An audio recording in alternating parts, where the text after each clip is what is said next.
We have some tour dates coming up. We have East Lansing, Michigan, Eugene, Oregon, Victoria, BC in the Canada, College Station, Belton, Texas, San Antonio, Oxford, Mississippi down there, out there, Fayetteville, Arkansas, Tuscaloosa, Alabama, that's Roll Tide Country, Tallahassee, Florida, Nashville, Tennessee, there in the home city, Winnipeg, in the Canada, and Calgary as well in the Canada. Get all your tickets at theovon.com/TOUR. And just thank you for supporting live comedy and supporting the Return of the Rat tour.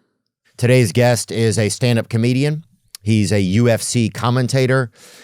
He is the biggest podcaster in the world. I am thankful for him and Jamie for welcoming me here. The first half of this episode was on his channel, and the second half of the episode is here now. Today's guest is the powerful Joe Rogan. And I will find a song I've been singing.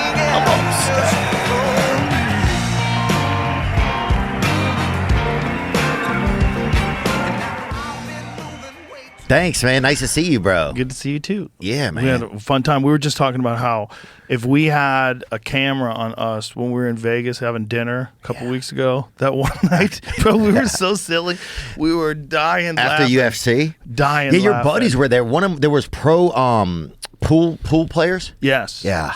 Jeremy Jones and Carl Boyce. And they had been swimming in a pool of beer. They've been playing in a deep end of a pool of beer. They were there for 6 hours of the fights drinking. Oh, they were cooked. Because they got there with me, so they started watching the fights at like 3:30 p.m. Yeah. Oh, during that Chris Weidman fight, one of them kept yelling "hole in one" over and over again. So really? I knew that they were fucking hole in one. Yeah, I mean they were just getting pretty cooked up. Well, that's unfortunate. Yeah, dude, that was fun. That dinner was fun. It was that place was fancy in there. But it was a good time. Man, you just got back from Scotland. Yeah. Well, how was it? Oh, It's Joe Rogan. Cold as shit. Did they Beautiful. did they talk to you like that? Oh, Joe. They talk like that. Yeah. Yeah, I don't want to do an impression of it. I'll fuck it up, but I like it over there. It's beautiful. Would you like? Was there? I think that it's one of the most beautiful places, but it's like very lightly populated. I almost don't want to talk about it because it's so cool. Because there's not a lot of people there. Oh yeah. But it's also there's like some shit there that's so old. They had some guide stones on this property, and they said, "I go, how old are these things?" They're like thousands of years old. We don't even know. Don't know who put them there. Don't know why they're there. So these like 4,000, 5,000-year-old stones that are sticking out of the ground. They have a stone circle there that's older than Stonehenge. It's crazy. Yeah. Yeah, Stonehenge is crazy, dude. I remember when in school they would teach us like Stonehenge. It's crazy. Who knows what happened, you know? Yeah. Like Smurfs, aliens. Like they had all this crazy shit they would teach you. And then They taught you about that in school? Yeah. Smurfs. Or just everybody didn't know what it was about, right? But then Stonehenge is by Smurfs? Is that Fucking- it? Jamie, did you get that in Ohio? Did they teach I you learned that? about it all at the same time like him, probably. Yeah, this is during the 80s, bro, early 90s. And but then we went there one time, we were touring and we drove by and literally they had an exit for Stonehenge and it was just right there. It was like a rest area. It was just like right off the highway. And when you went there, was it impressive? No, it was like I was impressed because I'd learned they didn't give a fuck. There's like people over there just like changing their kids in front of it and stuff on the ground. Like people didn't give a shit. And you could walk up to it and touch it, right? It's right there, dude. They had like a sign that was like, I don't even think it said "please don't touch." It was like just something more vague than that. Did you ever see the Georgia Guidestones? Mm-mm. The Georgia Guidestones were this thing that I don't know if they know who built it. Do they know who funded that thing? I don't think so. So They ever found out yet. the Georgia Guidestones, somebody spent a lot of money to make these giant stone statues with the guides to how to keep a civilization intact. And then like the rules? Yeah. Oh wow. Yeah. It's written in a bunch of different languages. So what is it so somebody blew it up, man. No. Oh yeah, let's it down the bottom. Somebody blew it up, and then they decided after the person blew up part of it to destroy it all, which I don't understand that logic. Why they wouldn't just rebuild it? Why didn't you just rebuild it? So a mysterious monument meant to guide into an age of reason was destroyed after an apparent bombing. That right there is like a perfect example of existence, it feels like. How about just leave it there? Yeah. Okay, in June of 1979, a man going by the pseudonym of R.C. Christian approached the Elberton Granite Finishing Company with the task of building a monument. He said that no one was ever to know his true identity or that the group that he was representing, or the group that he of the group or that of the group that he was representing. He seemed to have an endless supply of money to fund the project, and by the terms of the legal contract, all plans had to be destroyed after completion and all information about him withheld from the public. So the stones were finished in 1980. They carried a tablet in the front proclaiming, "Let these be guide stones to an age of reason." Engraved in the stones are 10 guidelines meant to reestablish the planet and society, perhaps after an apocalypse. They're written in 8 different languages: English, Spanish, Swahili, Hindu, Hebrew, Arabic, Chinese, and Russian, amongst other commandments preached to maintain humanity under 500 million in perpetual balance with nature. Wow. Rule, passion, faith, tradition, and all things with tempered reason. Balance personal rights with social duties. Yeah. Be not a cancer on the earth. Leave room for nature. Wow. Solid laws. Yeah, do you think... That's solid. Yeah, it seems like a great plan. Do you think that humanity is supposed to reach like this place where we kind of get it all figured out? Or do you think it's always just this constant ebb and flow of like... Well, I think... step forward, step back, or 2 steps forward, step back. We were talking about on the podcast, like what's happening in terms of like people slowly turning into genderless aliens. Yeah. You know, I think that's probably really what's going on. I don't think humanity ever gets together. I think humanity stops being humanity. Because I think what keeps us from getting it together, a lot of it, is if you think about the horrors of society, like violence, war, thievery, like stealing resources, all that stuff, imprisoning people, corruption, all those things are like, those are built-in primal behaviors in human beings, especially with unchecked power. And I think that as long as we're just human beings, we're going to have those things. We'll have less and less of them. We have way less now than we had during fucking King Henry VIII. Like, back during King Henry VIII, you couldn't have a podcast. He would fucking kill you. When he wanted to get rid of his wives, he just chopped their fucking heads off. Oh. Get a new one. Get rid of her. Off with her head. You couldn't do that now. That was the thing, right? Was it Henry VIII that was off with their head? Wasn't he the guy? He had like a few of them. He would see it. Now it would be, his wife would make a TikTok about it in a heartbeat, I feel like. Or her sister would. Oh, yeah. She would like, that motherfucker. There was nothing wrong with her head. He said her head was cursed. Henry is lying. Yeah. Yeah, nowadays are different, man. So there's like, that's like Steven Pinker's work. If you follow his work on violence and crime, people always want to think that violence and crime is more now than ever before. But the reality is, when you look at the course of human history, there's never been a more safe time to be alive than right now. What do you think it looks like coming up? Do you think like people start to if like people continue to be so like full of fear, do people like resort back to like their tribal nature, or what kind of starts to happen? They definitely do if the power goes out. The only thing that keeps society together is power. As soon as power goes out, you have no electricity, you have no cooling, so you can't stay in places where it's too hot, and you can't live in places where it's too cold. Yeah. You're in a bad spot there. So then if you're living in a place where it's too cold, you're heavily dependent upon firewood.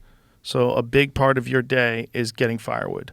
You have to make sure you have enough. If you're living in Siberia, you have to have a fucking shit pile of firewood, and you never let that fire go out. I'd get a bunch. Ever. You need to have a bunch. I would. I'd get there early. You got to keep that fucking fire going, man, because if you're stuck out there and it's 70 degrees below zero, like, you'll die. Dude, imagine you fall asleep and it fucking goes out, and then you have to wake up the other people and a lot tell of these them. guys aren't using matches to start fires either. Because, you know, that's one of the things that survivalists will tell you is, like, you're going to run out of matches.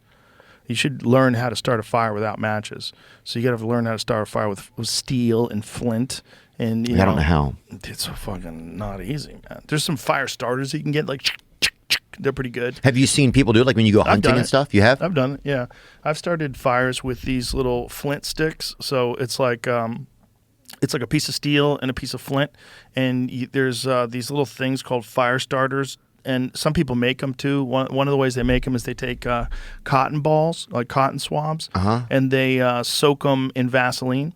And so then you take tinder. So you have like some people use steel wool. Oh yeah. They use different things that you can you can make it with like shavings and dry the shavings out, and then you slowly get little sparks onto those shavings, and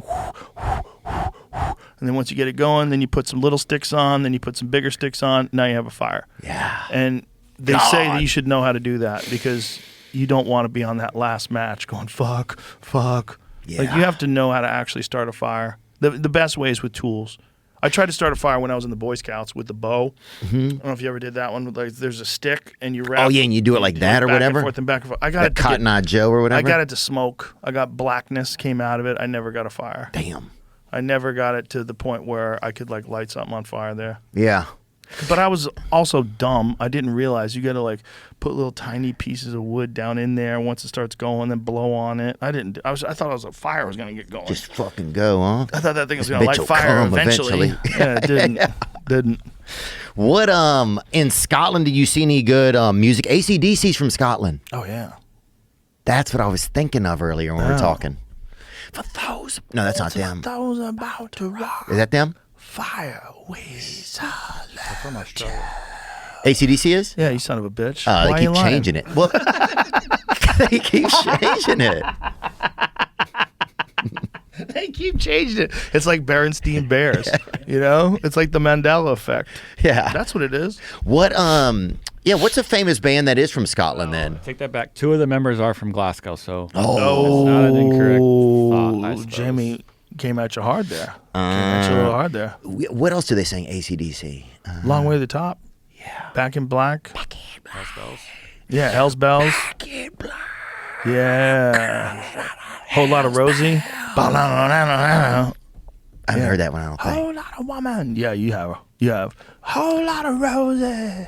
You know that song. Maybe I have heard it. You never heard that song? Come on, son. Say it again. Listen, give me a little whole lot of Rosie. You got to hear this. You never heard this song? There's no way you never heard this song. This is a Bon Scott AC/DC classic, the early days. Black and black. That's a shit Wasn't we it used to Bon listen. Scott? Come on. Those were the fucking days, dude. It's just picking up. Give me a little more. Oh, we're in trouble already. I mean, it's his show. We're in trouble. We It's are your in show. trouble. It's your show. That's true. We're in trouble, dude. Yeah, we probably won't be able to play that. But what was it called? Whole lot of Edit that out. They will come for you. Did you see that Facebook put out new standards today for content moderation? No, I did see that they're supposed to that Dana White was doing something with Mark Zuckerberg.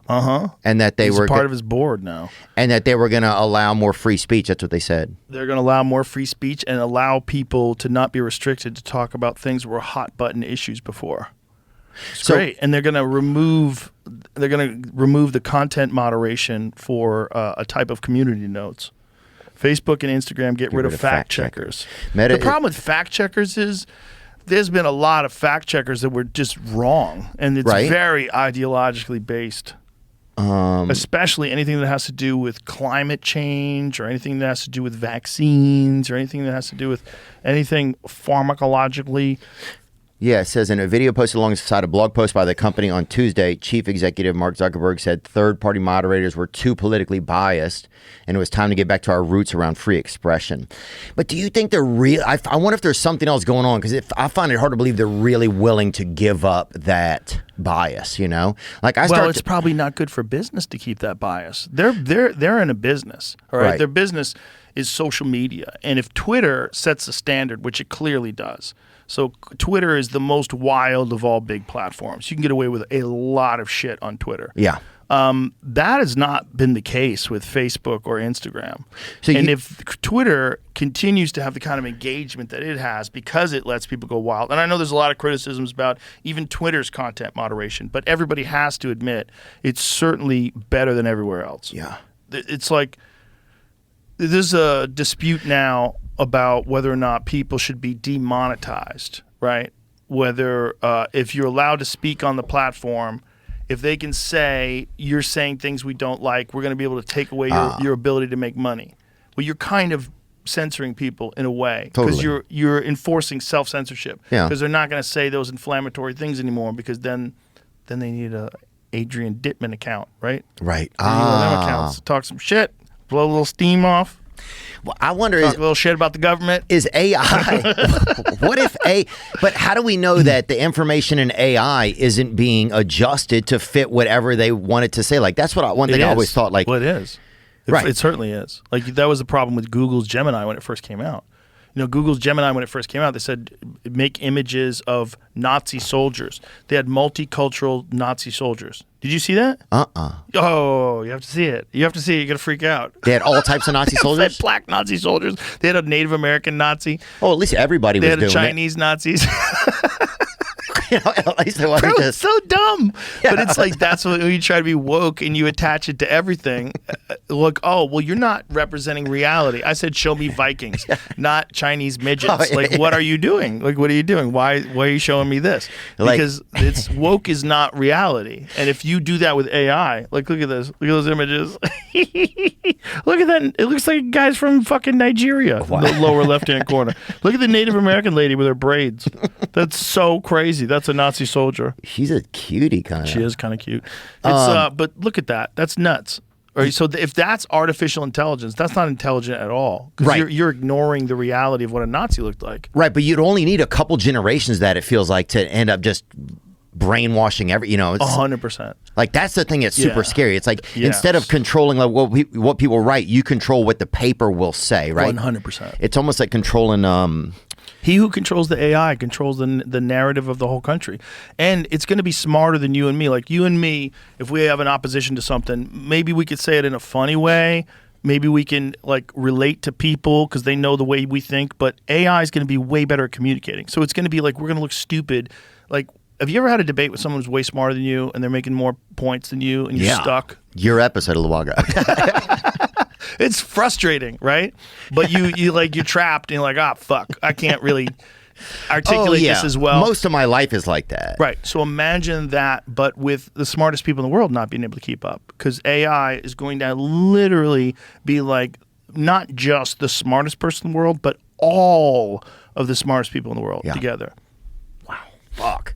Yeah. Yeah, that's it. I just worry then whoever controls that is going to Exactly. control everything. Exactly. And these fucking eggheads that are running us towards the edge of the cliff have to do what they're doing because China's doing it and they're stealing our data for sure. You know, But let them have it. What are they getting? They're replicating our research. They're making AI as well. They're way ahead in a lot of stuff, man. Way ahead. China's way ahead in drone technology. Way ahead. But what is somebody could like? Sometimes I guess with drone they can come and I guess eavesdrop. They can At least see what's going commercial on. drones. Okay, I don't know what the military has, and this was like a big subject of the Sean Ryan podcast the other day. Do you know about this? Yeah, they had a guy on there who came through and said that. That Liversburg guy. The guy who supposedly blew himself up in the Tesla Cybertruck in front of Trump Tower. Yeah. Right. So there's a guy who came on the Sean Ryan podcast and said that this dude, Matthew Livelsberger, is that how I say it? Who apparently was on a television show 12 years ago with Tim Kennedy. Oh, yeah, I saw some that. Green Beret TV show where they did Green Beret shit. Pretty cool. Yeah. So this guy wrote this manifesto. He sent this, I wouldn't say a manifesto, but a statement. And in that statement, there was no indication he was going to blow himself up in that statement, by the way. The statement was just talking about what he knew. And what was the problem was that these Chinese drones are operating on this anti-magnetic technology and that we have this technology as well. Was that the stuff that the guy who came on here was See, talking about that time? Here's what he says. He says, what we've been seeing with drones is the operational use of gravitic propulsion systems powered by aircraft, most recently China in the East Coast, but throughout history, the U.S. only. Only we in China have this capability. Our open location for this activity in the box is below. China has been launching them from the Atlantic from submarines for years, but this activity recently has picked up.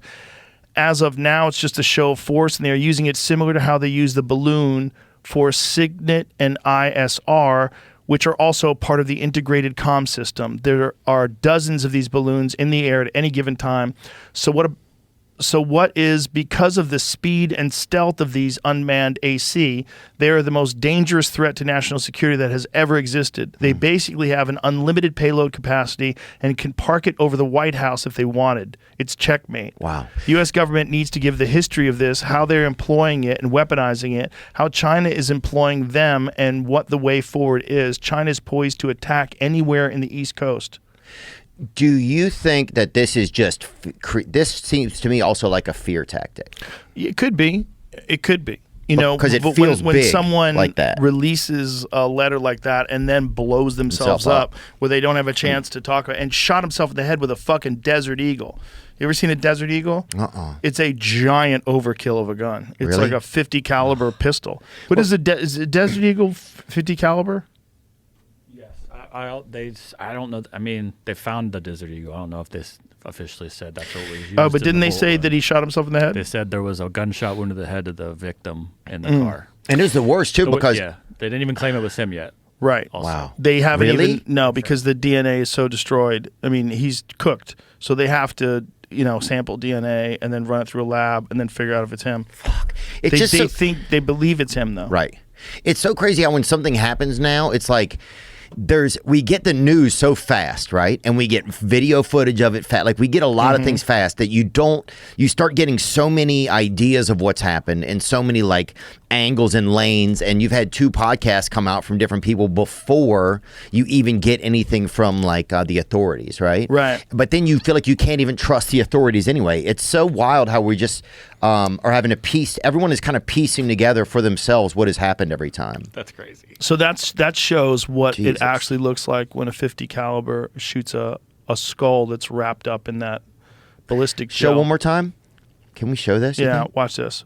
Boom! It just gets destroyed. It's a enormous round. I mean, it's massive overkill to shoot yourself in the head with one of those. But the question is, why would you use a Cybertruck? Because one of the things about a Cybertruck is if you're trying to do damage, a Cybertruck is way more robust than most trucks. I mean, you can't even, they're bulletproof. Yeah. I should try to shoot an arrow through one of them out here. Yeah. Which is the worst thing ever to say about a vehicle. I have a Cybertruck, and because then everybody's like, "Oh, is it fucking bulletproof, bitch?"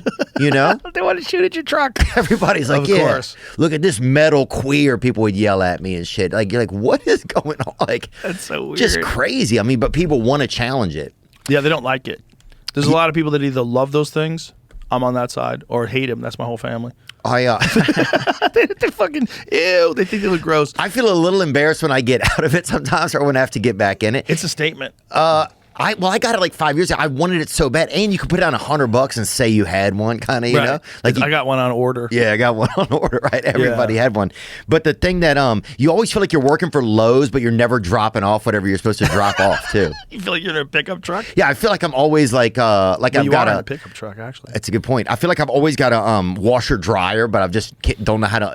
It has a feeling to it like I work for Home Depot Like and you're I'm delivering a delivering Whirlpool. stuff? Yeah, like Something heavy. Yeah. What's so heavy? I always how was that feeling? That feeling, a refrigerator. It feels like. Bro, if you get in an accident with that thing, you're gonna do some damage. Dude, I'll tell you what you don't want to do is get stuck in rural Mississippi having to charge that bitch. Did you? Yeah. No. During the holidays. Oh no. What'd you do?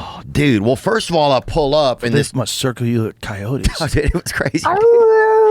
People were coming by, looking at it, you Revving know? their engines from a distance. Brum, brum. Yeah. Challenging your technology. People were like, women were like, who were like barren, were like rubbing their pussies against it and stuff. Like Really? it had like, I remember people were like thinking it had magical powers. Some brother came right up, right? I had the window cracked.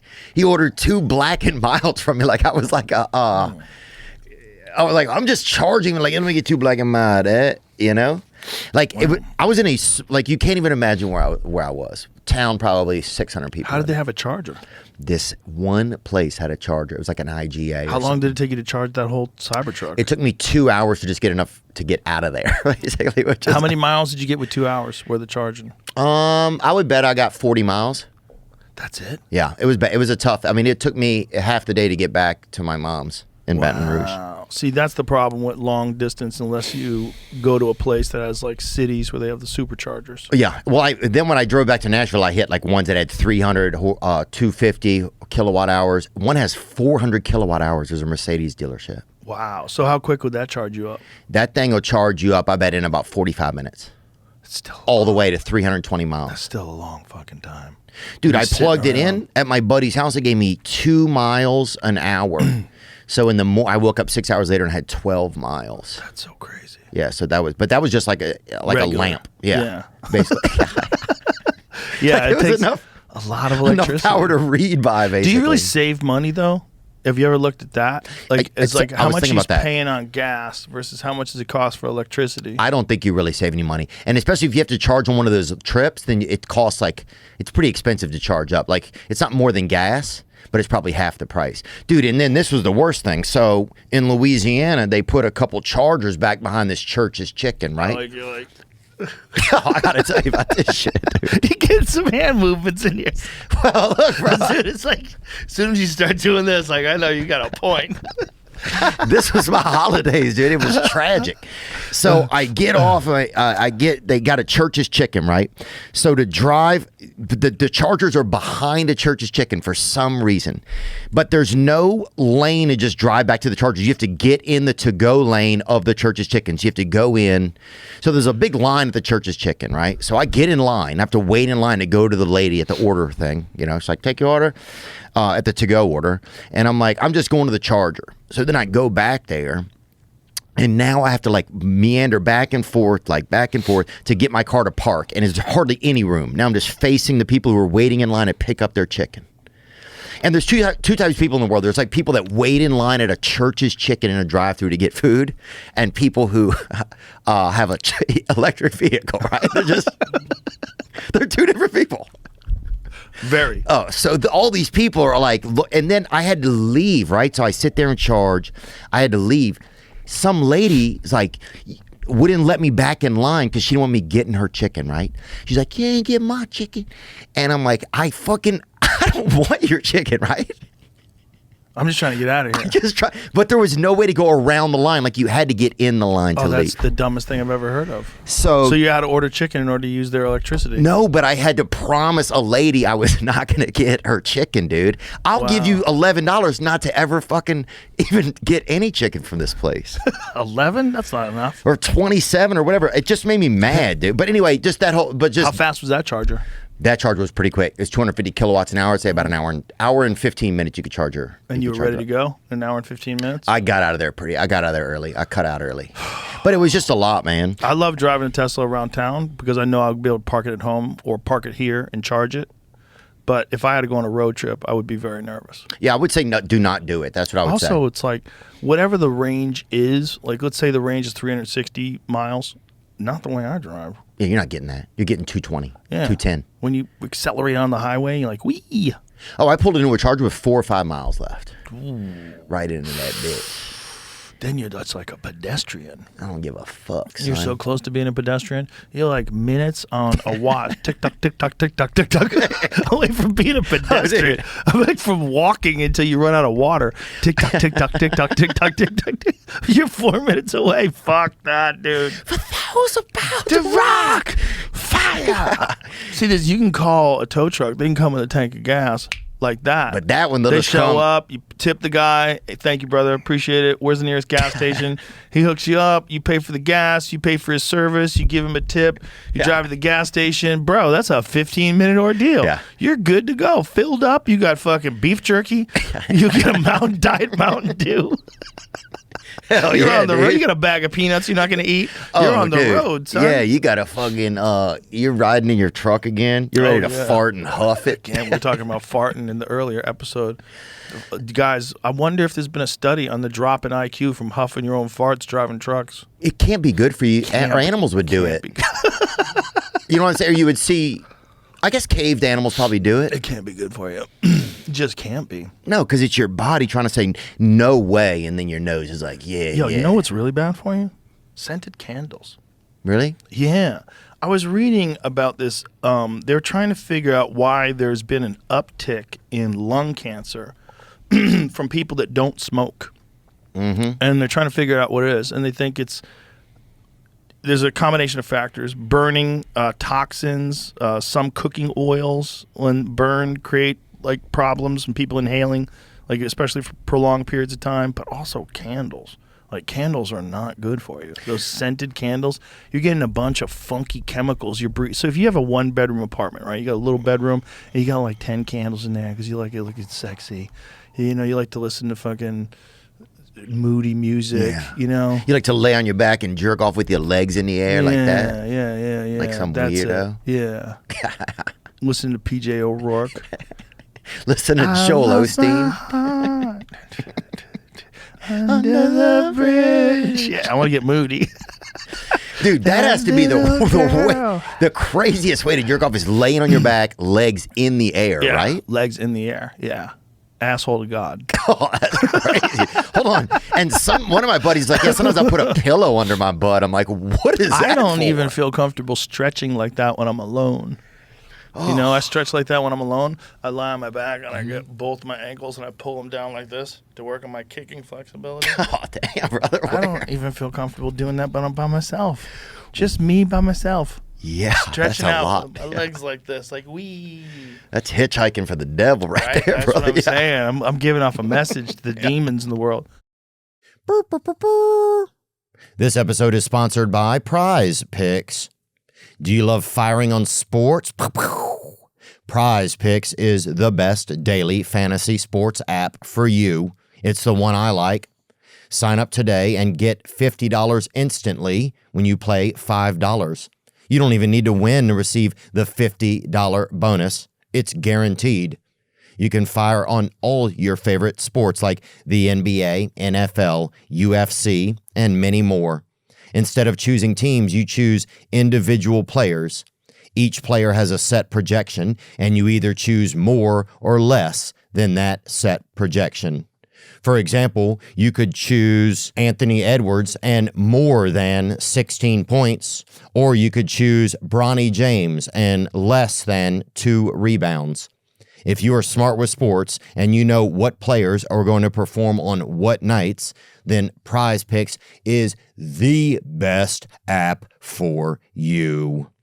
If you can gamble safely, first-time users download the Prize Picks app. Use code Theo, and Prize Picks will instantly give you $50 on your first lineup of $5 or more. No strings attached. Put in $5 and instantly get a free $50. Prize Picks. This episode is sponsored by Prize Picks. If you love Bitcoin or cryptocurrency, then I've got the right thing for you. Introducing Moonpay, your express lane into the wild world of cryptocurrency. Bitcoin's been on a tear, and if you're thinking about diving into that digital treasure chest, Moonpay's got your back. Moonpay isn't just another player. They've got the experience to make buying crypto as smooth as a freshly paved road. I've had my ups and downs with crypto. Once got so hooked, I was checking prices more than my own pulse. That's true. Every few minutes, just rattling, looking at the charts. I sold it all a few times, but like a boomerang, I'm back. Thanks to Moonpay, track your favorite cryptos with Moonpay's custom watch list. Whether it's Bitcoin, Ethereum, Solana, or something more exotic. You might be wondering, is Moonpay safe? Well, their security is like Fort Knox, and their support team, well, they're like your personal crypto bodyguards, available all day, every day. So if you're looking to get into crypto, there's no better place than Moonpay. Head over to moonpay.com/THEO to sign up. That's moonpay.com/Theo. Or search Moonpay in the App Store. This isn't financial advice. Trading crypto carries risks, and you could lose your investment. Moonpay is here to facilitate, not advise. You know, I'm still kind of recovering from the holidays, to be honest with you. I'm a slow recoverer. I didn't want the year to start. I just wasn't ready. You know, and before you turn around, people are celebrating the ball drop, and there's gas in the New Year tank, and vroom, you're off. You know, and I have to ask myself, what does the future hold for business? Can someone invent a crystal ball? Until then, over 41,000 businesses have future-proofed their business with NetSuite by Oracle, the #1 cloud ERP, bringing accounting, financial management, inventory, and HR into one platform. With real-time insights and forecasting, you're able to peer into the future and seize new opportunities. Download the CFO's Guide to AI and Machine Learning for free at netsuite.com/THEO. That's NETSUITE.com/Theo. netsuite.com/Theo. Do you think demons are real?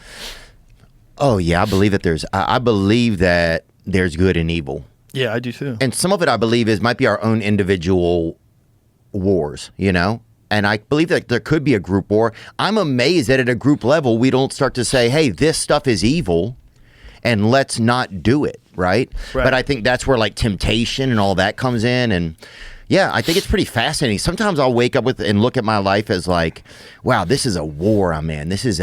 And I am the guy who's leading my vessel or whatever, you know, or doing my best. That is kind of what it is. There's a lot of that, right? You're in a war of choices. You're in a war of decisions, and you're a war of good behavior and detrimental and destructive behavior. And, you know, especially guys like you that have gone through periods of addiction, you know, that's always a war of temptation in your mind. There's always going to be that there. There's always going to be smelling salts. Oh, I'll hit it. There's always going to be smelling salts to bring you. This is the dark road. Everybody wants to talk about gateway drugs. Oh, don't you bring out a new one, you son of a bitch. This one's strong enough, Jamie. Let's check. Is that Let's make strawberry? Sure this one's strong. No. I'm trying to find flavored ones. The thing is, they're so scary when they bring the new ones out. Like, I'm scared of the new ones. Oh, this one's so strong. It is? Oh, my God. This is so strong. Bro, I can already feel a little of that. God. Let me ride. You know what the difference is, Jamie? Let me ride that little bit. You know what the difference is? This one, I kept this on it. Oh. I didn't even realize I was doing it, but I kept that on it, and then it was sealed. I'll lay on my back in 69. This thing, brother. It's already going to be strong, Joe. Quiet. Strong is that? Don't look at me when I do it. Hit it. I didn't get enough. You didn't get enough. Nope. Hold on. You didn't inhale. You got scared. You missed. You're right. Oh my God! Oh my God! No! You don't do that. You don't do that. What you just did scared everyone. Take a break. I'm sweating. I'm sweating too. Because of that. Sorry. How are you? Are you okay? Bro, you just changed timelines. Because of you, Justin Trudeau resigned. Because of that. Give me another hit. Before you did that, it was a different timeline. Trump didn't win. Trudeau didn't resign. Mark Zuckerberg didn't start doing jiu-jitsu. That's part of what happened, by the way. I'll tell you for a fact. Mark Zuckerberg started doing jiu-jitsu, and nothing turns you into a libertarian like jiu-jitsu. Really? Oh, yeah. Yeah. Nothing turns you into a person who, like, really values hard work and discipline and struggle like jiu-jitsu. Huh. Because exposure of character on a level that, like, there's nothing else is like it. Wow. I hadn't thought about that much. Yeah, because you expose character in a way that it's almost impossible, even with other martial arts. Because with other martial arts, you can only spar so much, man. Believe me, because I spar too much. You spar a lot, you get hurt. And you get hurt, eventually you get dinged up to the point where your brain is just not firing so well anymore. Mm-hmm. Like, I was reading this horrible story where they're talking about Parkinson's, and Muhammad Ali's daughter was talking about how she remembers when she was young, when he fought Leon Spinks the second time, she could tell afterwards that he talked different. Oh, you know? It's got to be tough for a kid, huh? Oh, my God. And you Can probably imagine? pretend that he doesn't because you don't want to hurt his feelings or whatever. Well, you must be so scared if you're a kid and your father is a fighter. That has to be so terrifying. Yeah. Especially watching I've seen people that bring their kids to a fight and then they get flatlined. And you see the terror in the kids' eyes where their father is fucking laid out unconscious, bleeding from his mouth, and a doctor's holding his head up and his feet are twitching. Yeah, and sometimes the kid doesn't even know if the dad won or not. He's still cheering, and you're like, doesn't even make any sense. Dude, this kid is crazy. Well, that kid might have other problems. That kid might be already sparring already. Yeah. They might have that kid sparring young. There's an argument for sparring young because you can't hurt each other. Oh yeah, sometimes I'll see like reels on the internet of on social media of kids that are young sparring. It's really funny. Sometimes they don't know what to do. Well, as long as they learn control, they got to learn control. But if they learn control when they're young, and they learn not to hit each other hard, but just to do it fast, man, they can get so good because they don't hurt each other the way adults hurt each other. Yeah. Like once you get to be like 170 pounds, man, you can generate a lot of force. And so if you're sparring hard with another guy that's 170 pounds, you're blasting each other in the face and the legs and the body. It's like, oh, God, you do so much damage. Yeah. So much damage. But little kids don't do that kind of damage. They just slap each other a little, pat, pat, pat. They just tap each other. It's like a good way to learn. Oh, if I could go back and be a kid? Is that what you do? I mean, I would slay out because if you could go back in time being a kid, think of all the stuff you would do. Well, let me tell you this. If you were 90 years old right now, yeah. God, if I go back in time when I was 44 and limber. It's true, huh? That's what you'd do. Like, back in time, Theo Vaughn, 2025. Oh, my God. I should have taken jiu-jitsu back then. I could have been a badass in 10 years. If you took jiu-jitsu right now, by 54, you could be a black belt. You think I could? 100%. Yeah, you're an addict. All you have to do is get addicted to jiu-jitsu. Yeah. That's what happens to a lot of addicts. They get addicted to running, become marathon runners. Like my friend John Joseph, he became an Ironman guy, just started doing Ironman. What about Goggins? Did he ever suffer with addiction? I don't know if he did or not. Addiction. Oh, yeah, that's right, huh? Yeah, I think we all have that. What I get sugar sometimes. Sugar's a good one. God, I just want something. Look at that Gatorade. Is that a sugar-free Gatorade or a regular? I told him to get it's sugar-free. Zero. I asked him to get sugar-free. Zero's good. You want a little bit of it? No.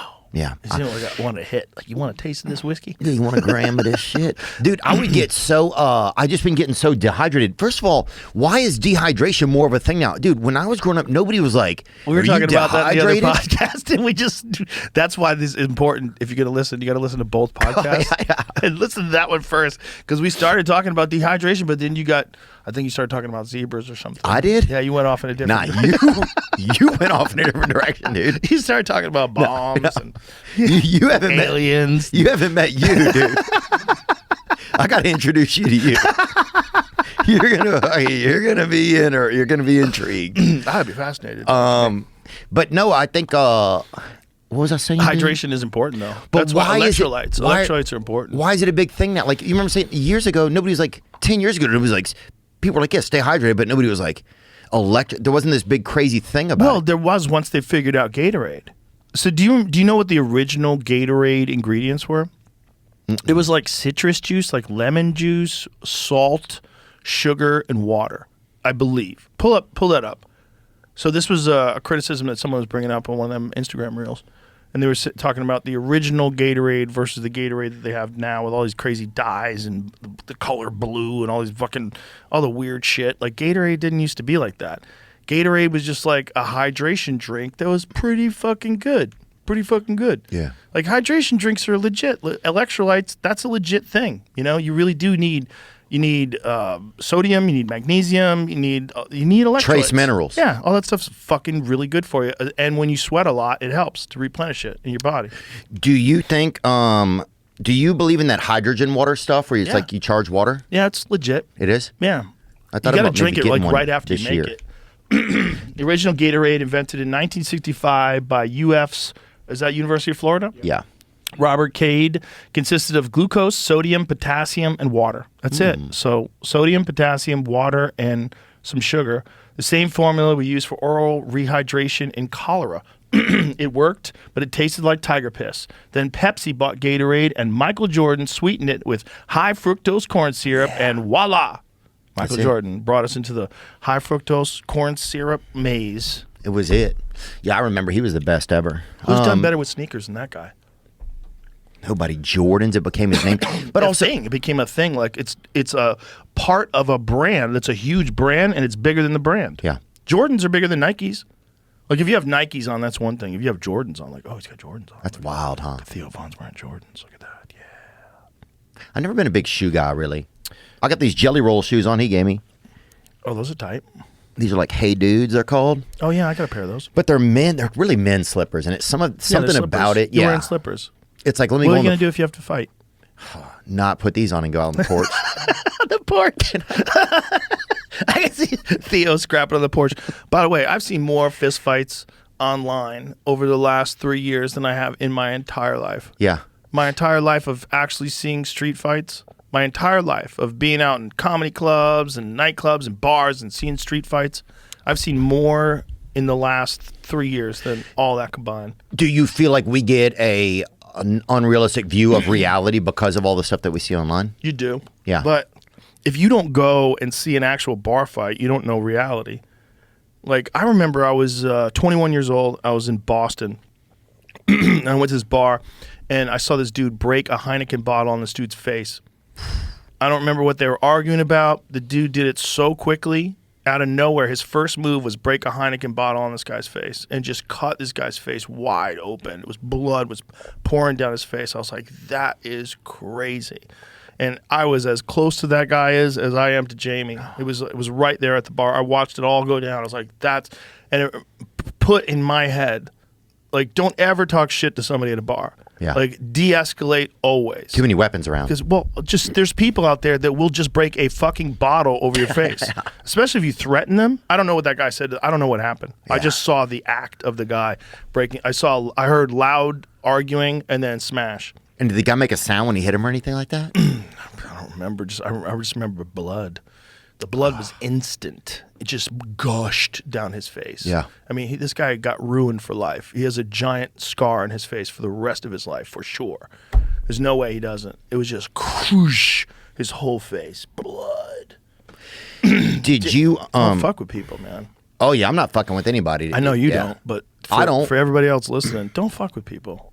Yeah, especially if you're at a bar too. Shit is wet. I don't like to be in places where people are real drunk because shit can get too weird. It makes me nervous, I think. 100%. People do stupid fucking things when they're drunk. Yeah. That could ruin the whole rest of their life.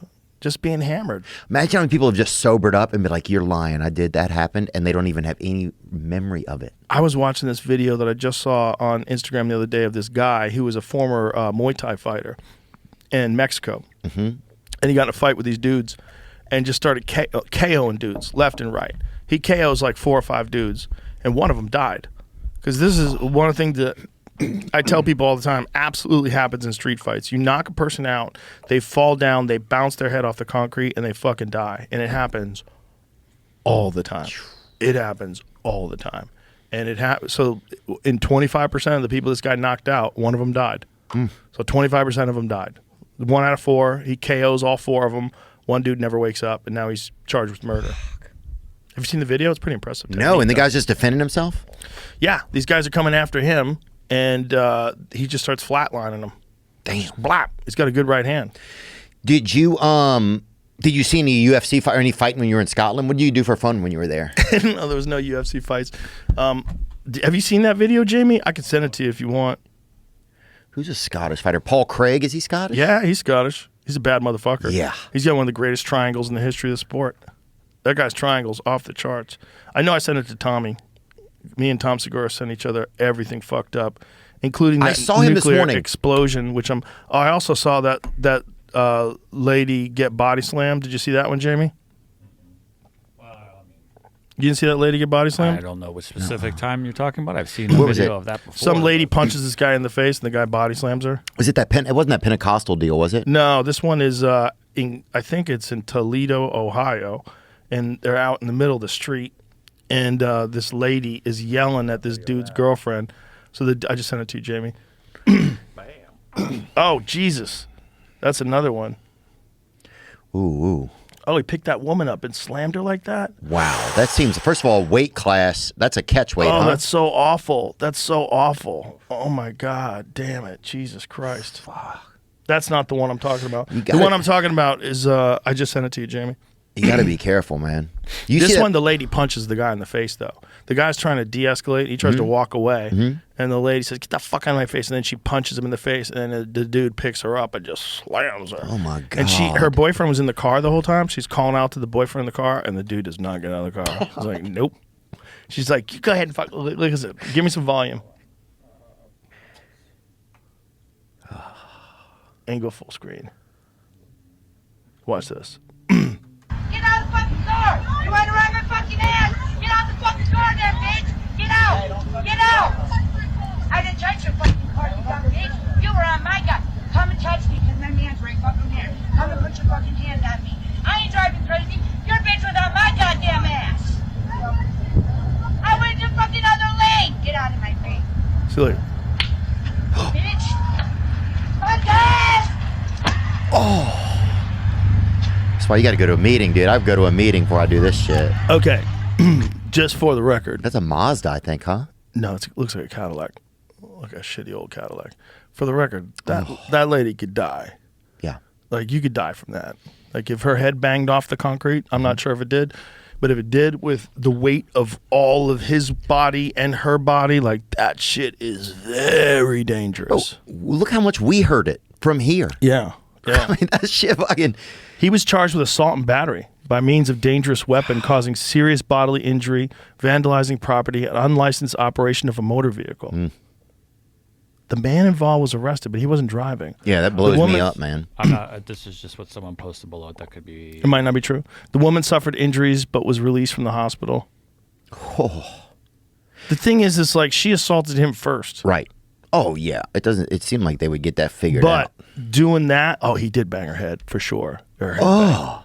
Yeah, you think, look at that. That's super dangerous. Super fucking dangerous. Like, that's man. even more dangerous than knocking somebody out. I mean, that's horrible. That's the kind of stuff. You could 100% kill somebody doing that. 100%. Well, people want to do dangerous stuff. Did you see there's a woman that just died trying to pet an elephant, I think in Thailand?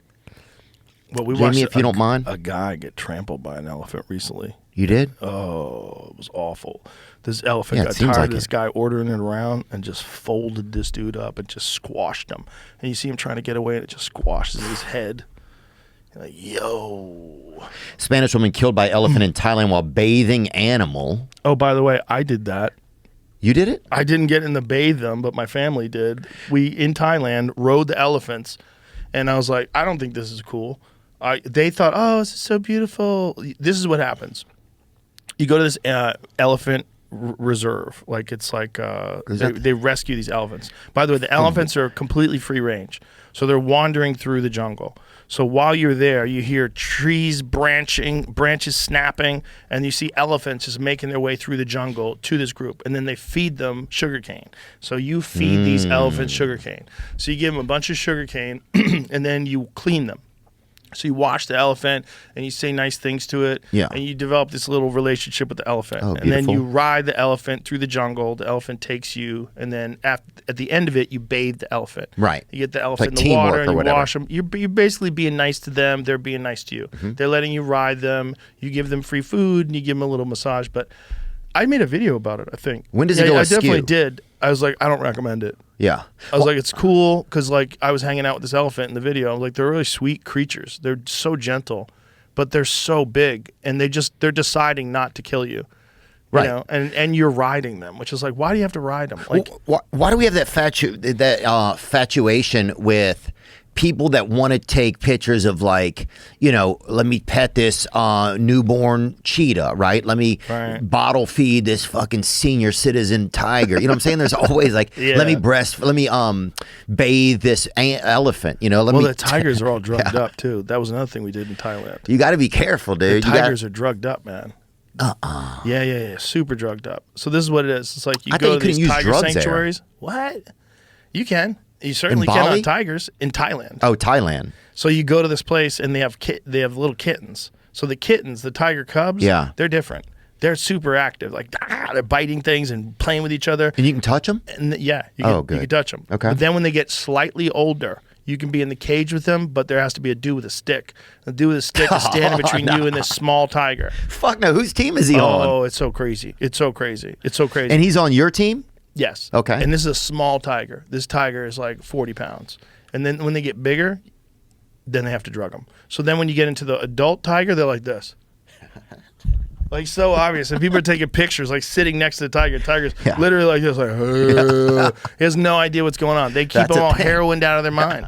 The tigers don't move. And you realize they're drugged up and you get real sad. Yeah. And you RFK is going to end that shit. I'll say that, dude. We're gonna have real active tigers fucking attacking You want people. a photo with the tiger? You got to risk your life. But that's the thing. It's like, why do we have that infatuation though of like, I want to take this with this cobra around my neck. I want to take this. It's a good question. You can't like get these things where you want to pet a tiger. You want to brush a lion's teeth. You want to tickle a cyst out in Akron or something without getting and sometimes people you're gonna get attacked. You know what I'm saying? Like you got to be careful. Yeah. But what is that inside of us that makes us want to do that? Because it's scary. It's scary to pet a crocodile. So when a guy can like put his hand on the crocodile's face, you're like, whoa. Yeah. Do you ever see that one where the dude is like, the crocodile grabs hold of his arm and goes into a gator roll in front of the crowd? Oh, it's horrible. Rips his arm off in front of the whole crowd. I haven't seen that. What else was I going to ask you about? What do you think the drones are, Theo? I thought it's just a bunch of fucking. I think it's what does a psyop mean? I always hear that. Psychological operation. Okay. I think it's a psyop by somebody. I think it's not. Yeah, it's a couple drones over New Jersey, whatever. Right. I don't fucking know. It could be Jimmy John's is going to have a new delivery thing they're going to try next year. I wouldn't be surprised at all. I wouldn't be surprised if Amazon's going to do a new. I wouldn't be shocked at all. It could have been one of those, they have those New Year's Eve displays, like fireworks displays now are drones instead of fireworks. Mm-hmm. So they'll have like 1,000 drones and they just make a bunch of shit and it's different, right? I saw that at the Post Malone concert. It could have been 11 drones escaped from a drones enslavement camp where they're forced to do these shows, and it's going to be a Pixar movie in 2 years. You know what I'm saying? So you're not concerned at all? I'm not concerned. Dude, look, if they're going to come get me, come get me. Come get me. Look at you. What are they doing? Who are they? Who are they?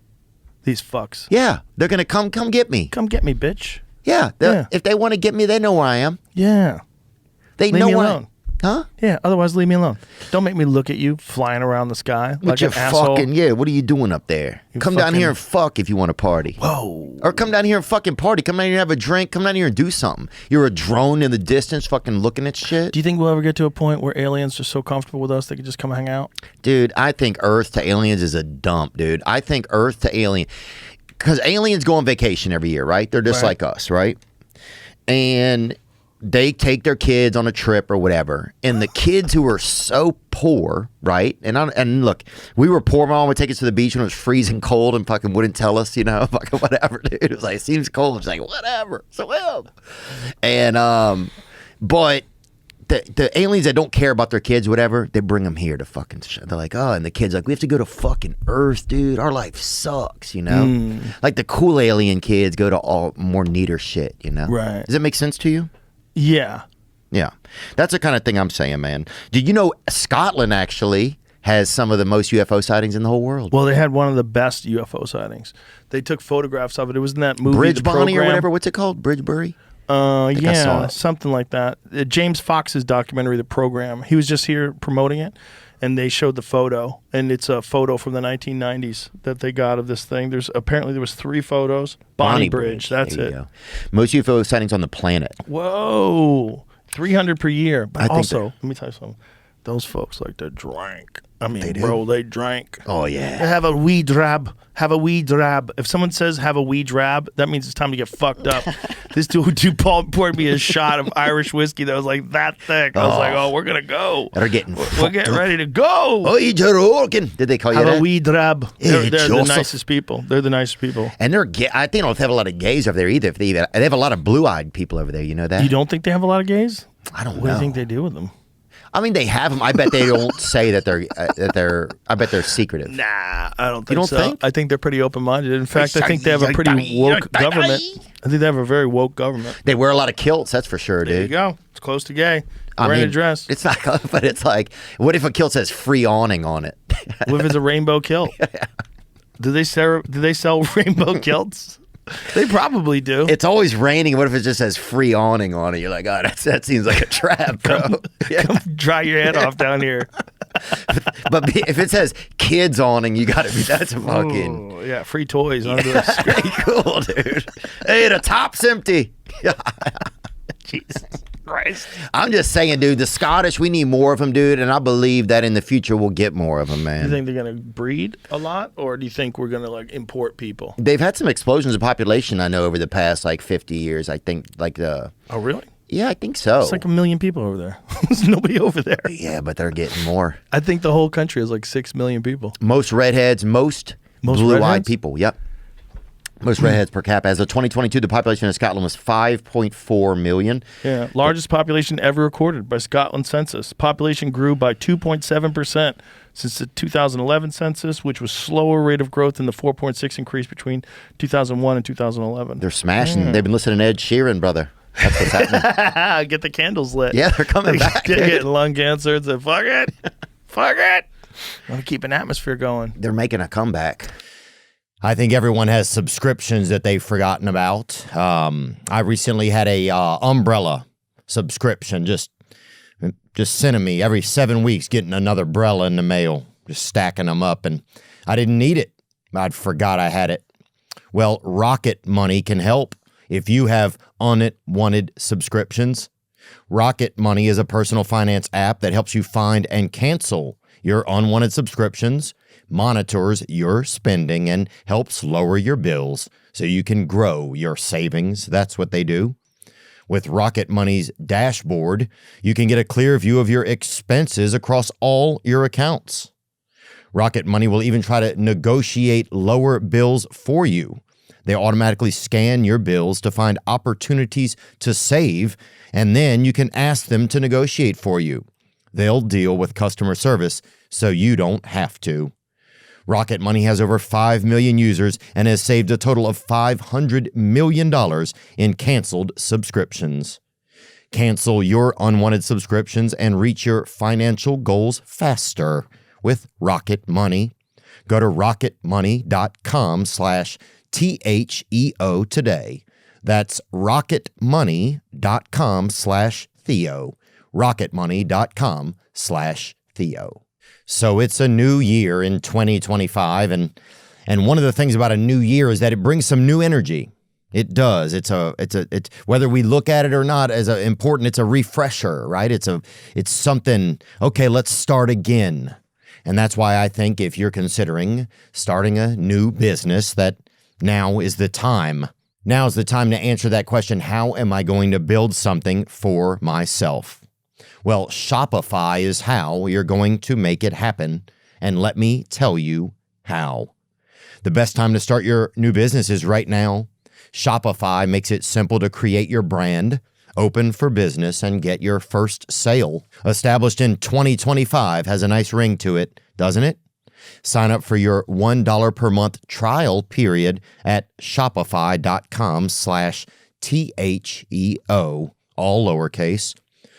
Go to shopify.com/THEO to start selling with Shopify today.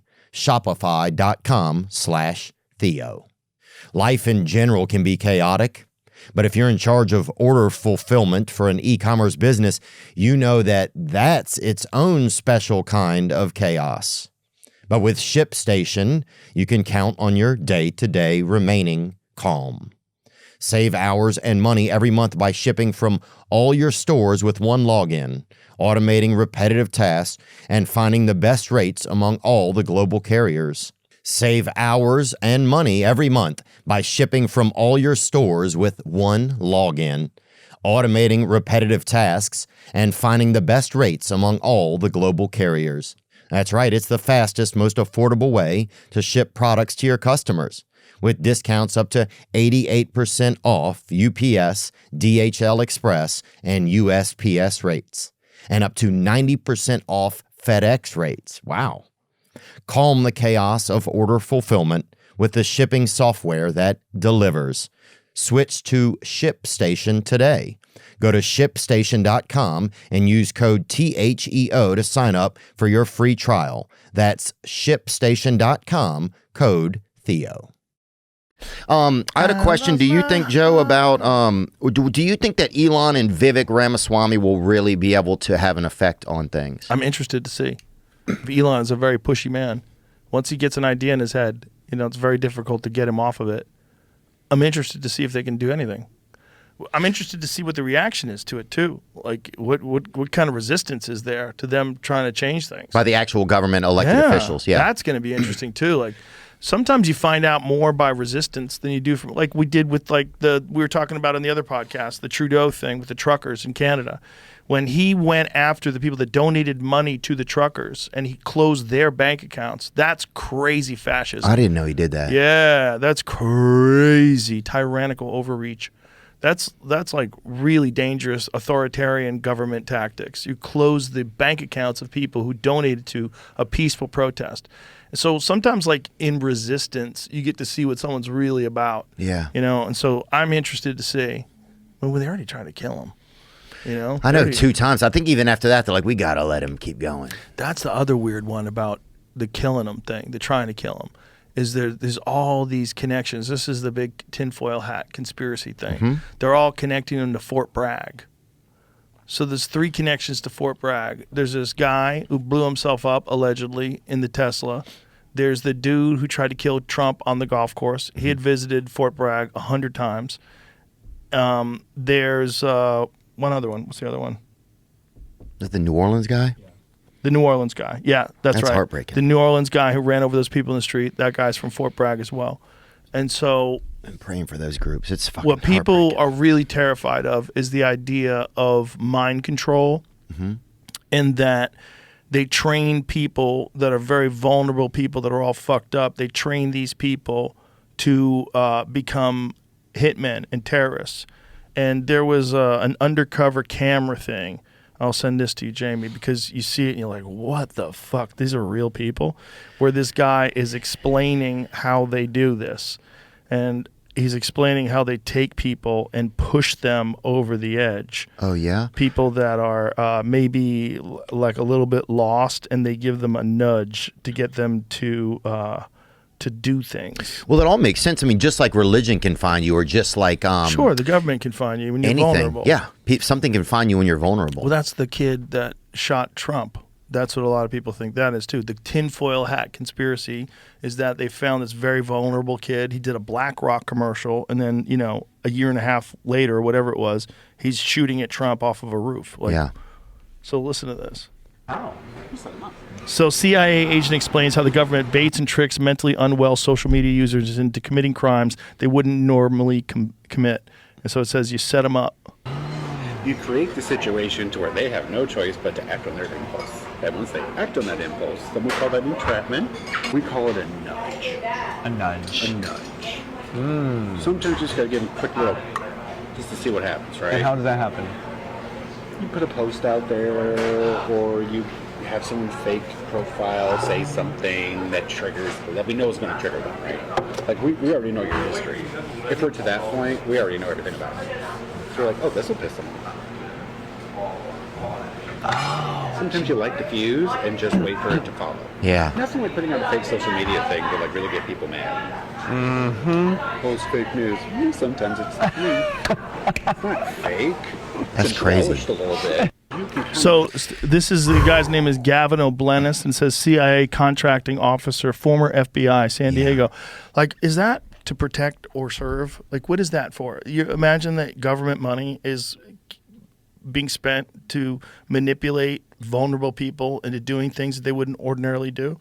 That's crazy. I could totally imagine that. I mean, that's what's Why scary is about. it always these chatty gay guys that get busted? Well, this guy obviously, it seems like was trying to flirt with whoever he's talking to me. And I'm not saying the guy That's always what it is enjoys buddies or whatever. I'm just saying it seemed like Clearly. that to me. Yeah, chatty gay guys.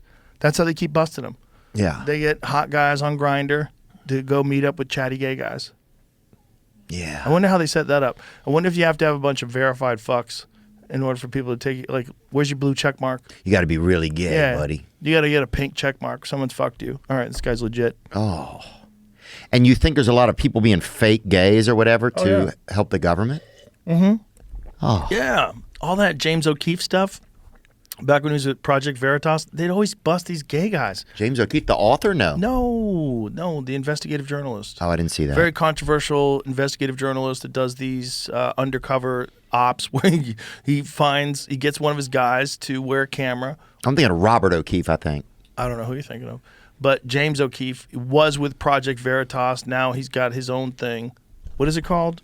The James O'Keefe's OMG something? Right? OMG, right? O'Keefe Media Group. Yeah. And so looking into this guy. Might be a bullshit artist. he might have been lying just so he could get laid. You know. That's what I felt like 100%. This guy seems like just what someone claimed to look into him and said he didn't work there. He's Worked at the VA employed, advanced medical support assistant. Okay, it says this guy's my age. He was checking in patients at the VA when I started as an FBI agent, and that was 10 years older than many. In 2022, he was a secretary at the FBI. Be skeptical, people, geez. Yeah. So he might be just, well, it seemed like he was. But also, he probably does know how they do it. Maybe he's not even saying that he does it because he has a low position, but if he's explaining how the FBI does it, and he does work for the FBI, it makes sense. Do you think we can trust our FBI anymore? I think you can trust some of them. But the FBI is like people, and people in positions of power, they get corrupted. Some do get corrupted. Some are great patriots. It's just like everything else, man. And the CIA, the same thing? I think with every fucking group of people that are in power that don't have a lot of oversight, or where the organization itself has been corrupted. You know, there's a lot of people that think the FBI back in the day, not the same people alive today, of course, but they had something to do with Martin Luther King's assassination. Oh, yeah. You know, there's a lot of people that think they had something to do with Malcolm X's assassination and Kennedy. Yeah. There's a lot of fucking theories, and I don't know the truth. I don't know the truth. But when you look in the January 6th thing, and you said that didn't they admit they had 26 agents there? Is that what they admitted to, Jamie? Because it's the most recent discussion about what actually took place in January 6th. Like, how many of those people? This article is talking about this is 20. 20. I just wonder 20 agents. What starts to happen if as a society you don't believe and trust in. I believe that the trust overall in government and government and authority and in America really as a whole is kind of starting to dissipate. Along with the trust in the media. So right. At the same time. So then things. where has that ever happened in history? And then I'm sure it has. And where do we go from here? Well, I guess we've it's never lived in too a big time. of a question. When you say, has it ever happened in history? I mean, sure, things have fallen apart before, but has it ever come back together again? Maybe not, but maybe it didn't have the internet back then. Right. So what people are looking at, like with Trudeau resigning and Trump winning, and then, you know, all this talk of Robert Kennedy getting in, the Make America Healthy Again movement, like that we might be able to see legitimate change this go around. Like with Vivek and Elon being in charge of government efficiency, we might be able to see. I'm hopeful. I'm really hopeful for the first time in a long time. But I'm curious to see what can actually get done. Who do they have to answer to, Vivek and Elon? Who do they have to first present stuff to? Somebody said it was Marjorie Taylor Greene. Is that true, or somebody made that up? It is. They're in. I met her at a party, actually. Yeah? Did you? I didn't know that it was her. I don't know like a ton about politics, but it was definitely interesting, though. I'm fucking sure. Tucker had that party for Alp. He has like a new... Yeah, his nicotine pouches. They're good. I haven't done them. They're legit. But yeah, it seemed cool. Mel Gibson was there. That was pretty cool. So I went without nicotine pouches for 5 days. See what that was like. What happened? When I tried the 8s, when I came back, I got these Lucy's, these breakers, the 8s. Mm-hmm. I couldn't take it. It was too much. Because 5 days off, I was like, whoa, this is too much. And what happened? You have to sit down somewhere? Did you just... I got to take it out of my mouth. And then I switched to these 3s. I'm on this athletic nicotine, these 3s. So I've been taking these while I do podcasts, but completely killed my desire to just pop them in throughout the day. Yeah. Because I was used to the 8s, so I was popping them 8s all day long. But then I realized when I wasn't taking them for the 5 days, I'm like, ooh, I'm a lot more calm. Yeah. I'm a lot less ramped up. I'm like, I don't need to be ramped up while I'm on vacation. I don't have to do any podcasts. Yeah. You know? I don't need to be alive as much. I mean, enjoy. Just be chill. Why be alert? Why be so alert? Yeah. Thing is, you get used to being so alert. And then you want them all the time. Want them before I lift? Fucking give me an 8 before I lift. Oh, I want something all the fucking time, dude. Yeah. I want to fucking... another sniff? I wish I had that trach hole. I'd just You fucking want another sniff? boof shit right into my neck all day. Yeah, I'll take ready? whatever you ready? got, boy. Here we fucking go. Here we I heard go. a buddy the other day saying he's sober. Oh, you're in, dude. Oh. Wow. You look like a Lord. Jets fan. I'm like looking at fireworks right now. My eyes are closed. It's just fireworks. Oh, yeah. Give me some of Dying that off. Ooh, Katy fireworks. Perry dust, buddy. Oh, Joey, you want to see me ride it, don't Imagine you, if Katy Perry takes her panties off Mm. and that's it. Oh, no. And I shouldn't have said the first part either because she's But he said married. Katy Perry does this. Yes, be respectful. I am. And But let's imagine not a real Katy Perry, but a robot Katy Perry, because that's coming. yeah, and we met Catherine Perry, who grew up down Different gal. Yeah. She's from Toledo. Totally, She's yeah. the girl that got body slammed. Take a snap. Oh, you went deep, son. You went so deep. You got that into your hairs. Here, give me that back before you hurt yourself. Cow You wanna go money. again? You were reluctant to give it back. You were thinking about going again. I'll fucking go again, boy. Huh? Really? Yeah, dude. Okay. I'll do one more little one. I'm gonna do a big one, dog. We ready? We ready? Where do they gonna? And when you shake it. Oh my God! What have you done? Play the pipes, Joey Rogan. There's your aliens, Joe. Jesus, son.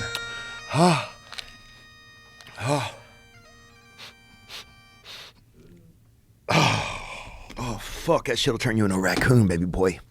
Dude, you know the worst thing was? Besides that? Your eyes, when you close your eyes, did you see fireworks? Yeah. Like when I closed my eyes, it was like it was all lit up. It reminds me of that thing. Have you ever seen that game show? It's Sauce Challenge or whatever. What? Hot Sauce Challenge. Oh, yeah. Hot wings. Hot wings, hot right? Ones, hot ones. Hot ones. Well, Have you ever done that? yeah, I did it a few years ago, and it was that guy Sean Evans is a great guy. That's all I hear about him. Oh, Everybody says he's a nice guy. he's so smart, and he's just a nice dude. And but people are always like, "How are the sauces?" Well, 7 of them are sauces. A couple of them are fucking shit you would use to clean the side of a boat. You know, it's like it's like sauces went into that weird realm where it was like we just want to burn a hole in you kind of thing. yeah. You know? Yeah. And so some of them got to be very. I don't want to get sued for saying that. Can I say that? I'm just joking, right? Yeah, you're just joking. But they're like, some of them strong. were like, oh, this isn't, I wouldn't put this on anything. Right. It's too strong. It's not a sauce. It's just like a chemical, it felt like. Yeah, it's dangerous. Yeah. What about that one chip challenge? You ever try that? I did that. It's fun. It's preposterous. It's nice. Yeah, it's like a Mexican Christmas type of thing. I think it comes But out the every chips year. are stale and bullshit, though. That's what was terrible. The chips are bullshit. It's just a gateway drug for spice or whatever. But I feel like it was just a way to reuse shitty old chips that had gone bad. That's what it felt like to me. Like whoever did it is a goddamn genius. Because I was offended by the fact that the chip was so dry. Yeah. I was like, look, you could do this with a Dorito and it wouldn't be as offensive. You know, one thing about Doritos, every time you open those bitches, it's the same. I know they're using seed oils and a bunch of chemicals, but guess what? I don't eat Doritos all the time. But I had a bag of Doritos 5 days ago, and guess what? I enjoyed it. It was Cool Ranch. Oh, they're so good. They were good. I remember when they came out with those, people couldn't even didn't know what to do. They couldn't stop eating. I remember our them. stepdad came back for like a week when they came out, and he's like, "Yeah, everything's cool. gonna be fine." Cool Ranch and Fuck, they were good. a little bit of queso. Oh, dude, Cool Ranch was good. I remember. I'm trying to think of the early Nacho cheese cheese. balls. Those Oh, were yeah. good. Those Yeah. were good. You can't outlaw that stuff just because some people have no self-control. Do you think? Are some people going to start to be like, "Oh shit, this guy's going to take away Chick-fil-A," like you were saying? Probably. Yeah. We can't let that happen. Well, we can't now go against Bobby Kennedy. Yeah, we have to. We have to fight him. It's the same thing. Remember Jay Leno was Jay the Doritos guy? Jay Oh, Leno was yeah. selling Doritos. I think that's when Bill Hicks started attacking him. They didn't get along. No. I didn't know that. Did you ever meet Bill Hicks? I never met him. I saw him live twice, 2 or 3 times. I think 3 times. But I said hi to him, like like that. Like, hey, what's up? Was he like famous when you saw him? He was famous for comedians. He was famous. He had been on Rodney Dangerfield's Young Comedian special, and that was a big deal back then. This was before he even had his big HBO special. He was just this weird guy who was connected to Kinnison. And then the first time I saw him live, I was like, holy shit. He was doing things that are so different than any of the other comedy that was popular back then. It was all like, he had something to say about things. It was like cultural commentary with jokes. But the cultural commentary was as much of a part as what he was saying was the fact that it was funny. That was totally unique. And then it became a thing where everybody was copying him. Oh, really? People, yeah. So he was like one of those guys that people just started being like, without even realizing it? Yeah, without realizing it and just openly plagiarizing him. He was very plagiarized by a bunch of people. But he was just doing something different because his interests were different. He was following his interests. Yeah. You know, that's what he was interested in talking about. So, and he was touring so much that he was working so much that he had so much material because he was just constantly playing in all these places. And unlike a lot of like really respected comedians, he didn't do his tours in the big cities. He was like touring around the deep south. You know, he called it his flying saucer tour because everywhere he would tour was where flying saucers would be spotted, like these weird fucked up cities. And so he developed this like really intelligent act that would work on dumb crowds. Very unique guy. Like lowbrow, high art kind of stuff or something. Well, some of it was lowbrow, some of it was highbrow, some of it was just funny. Great social commentary on the war. You know, he was just great. It was just a different thing. I mean, he wasn't as like laugh out loud funny as like Richard Jeni, but I remember me and Richard Jeni watched him once, and he said, "God, every time I see that guy, I'm like, I got to do more of that." Oh yeah. Richard Jeni said that. I saw him say it, and so I'm like, wow. Richard Jeni, to me at that time, was one of the greatest comics alive. He was so good in the 1980s. Like, people don't realize. I've told this story before, but just for you. This one time he was at the East Side Comedy Club. And East Side Comedy Club was a big comedy club in Long Island. Great club. Awesome club. Richie Minervini used to own it. And we were there on Sunday, and the dude who was the MC over the weekend was depressed. He was like, Richard Jeni did 4 different hours. And he goes, he didn't repeat a joke once, and every hour he killed. He goes, he did 4 completely different hours, and no one could do that back then. So for Richard Jeni to tell me that he was watching Bill Hicks, it's like, I got to do more of that. Wow. Like, that's how influential he was. Did you see George Carlin perform then too? Yeah, I saw George perform a bunch of times. I saw George perform at a time where he wasn't doing so good. He was struggling with the drugs, you think? I don't know, man. I saw him bomb in New Hampshire. I took my roommates to a casino. Saw him play in a casino in New Hampshire, and he fucking ate shit. It was weird. It was weird. It's like it wasn't worked out. Yeah. It's like he would go on stage with notebooks, and he was just kind of like working out ideas. And he had a very different way of doing comedy. Like, his way of doing comedy was he would write everything out, and then he would bring notebooks on stage and perform it as he wrote it. Like, he didn't do it like almost like doing a one-man show, and then every year he would film it for HBO. Damn. Yeah. It was a totally different style of doing comedy. And so he went through periods of time where he was doing real well and he was real funny. And then he went through some dark times where he was bombing a lot. And that's unfortunately the first time I saw him. Have you ever seen Roll Tide Willie? That guy. Who's that? Do you know what that is? I'll put you on him. I do. He's like, I guess he's kind of a comedian now. He played football for Alabama and then he got injured. He was in the military. See if you can pull up something of him. So what does he do? Just says crazy things? He loves Alabama. He's like a like a mascot? Yeah. He's like a mascot. He likes alcohol. He looks like he likes alcohol. Yeah. Sitting here watching and waiting on the Bama game. Look right here on this side. Chilling. Don't give a piss. Don't give a piss about nothing but the Tide. What you doing with The Tide, Alabama Tide. He likes. Wow. That's one of his favorites. Yeah, he's you gotta give people the freedom to not give a fuck about anything but the Tide. yeah. Right? That's one of the right. If you're gonna have transgenders going into the men's room or the women's room, you're gonna have to have that guy too. Yeah. You gotta be tolerant of that guy. Oh, 100%, man. How come you're not? Yeah. Why are you so judgmental? Like that guy, have some tolerance. Yeah, he served for our country too. Did he? Yeah, he got injured in the, or I think he got injured.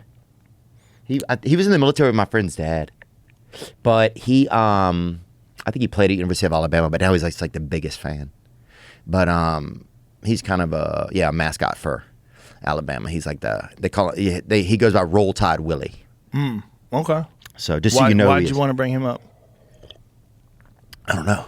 Just came to mind. Yeah, I just think we're just talking about, what were we talking about? Oh, comedians, entertainers.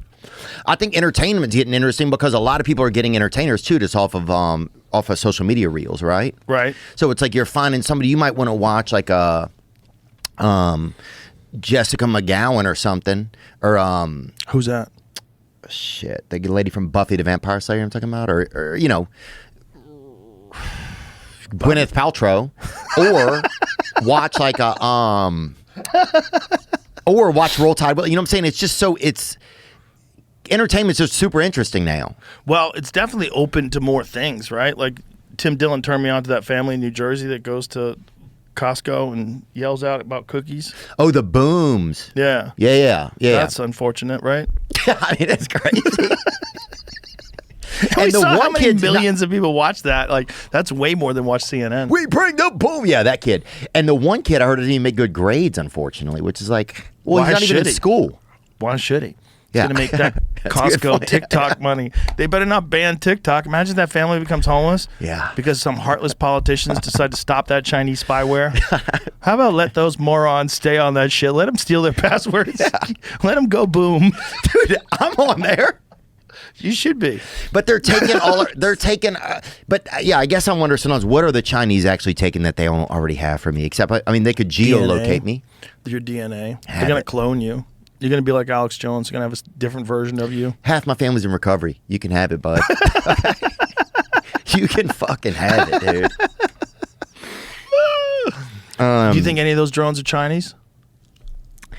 How could we have in our airspace a drone from another country and we don't know it? That's what Is it that we don't know it or we can't do anything about it? Oh, we could do something about it.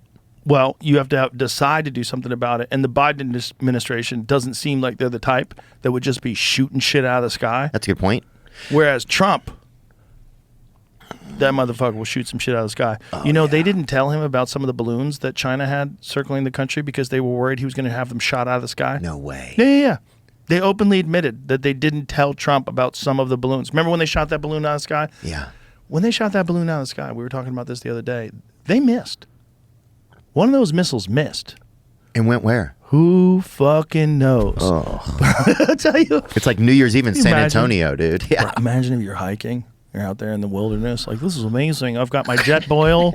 I'm gonna cook up some ramen tonight. Yeah, hey, Thomas. Boom! Right in the face.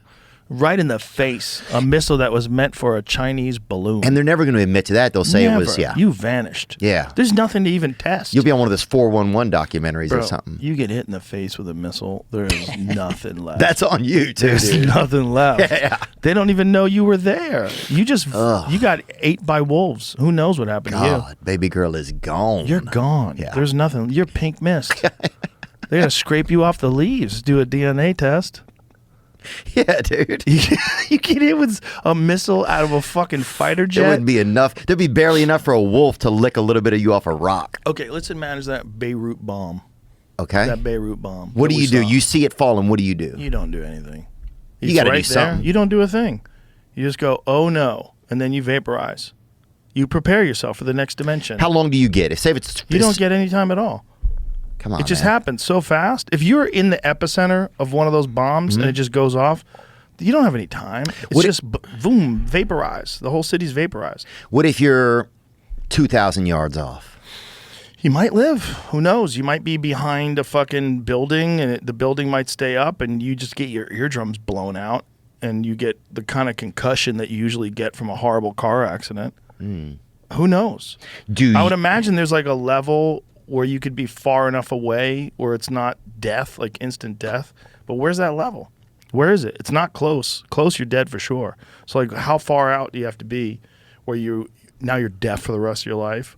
Or now you can't see. You know, who knows? Now you have no memory of your childhood. It's like a concussion of epic proportions, even if you survive, depending upon how far out you are.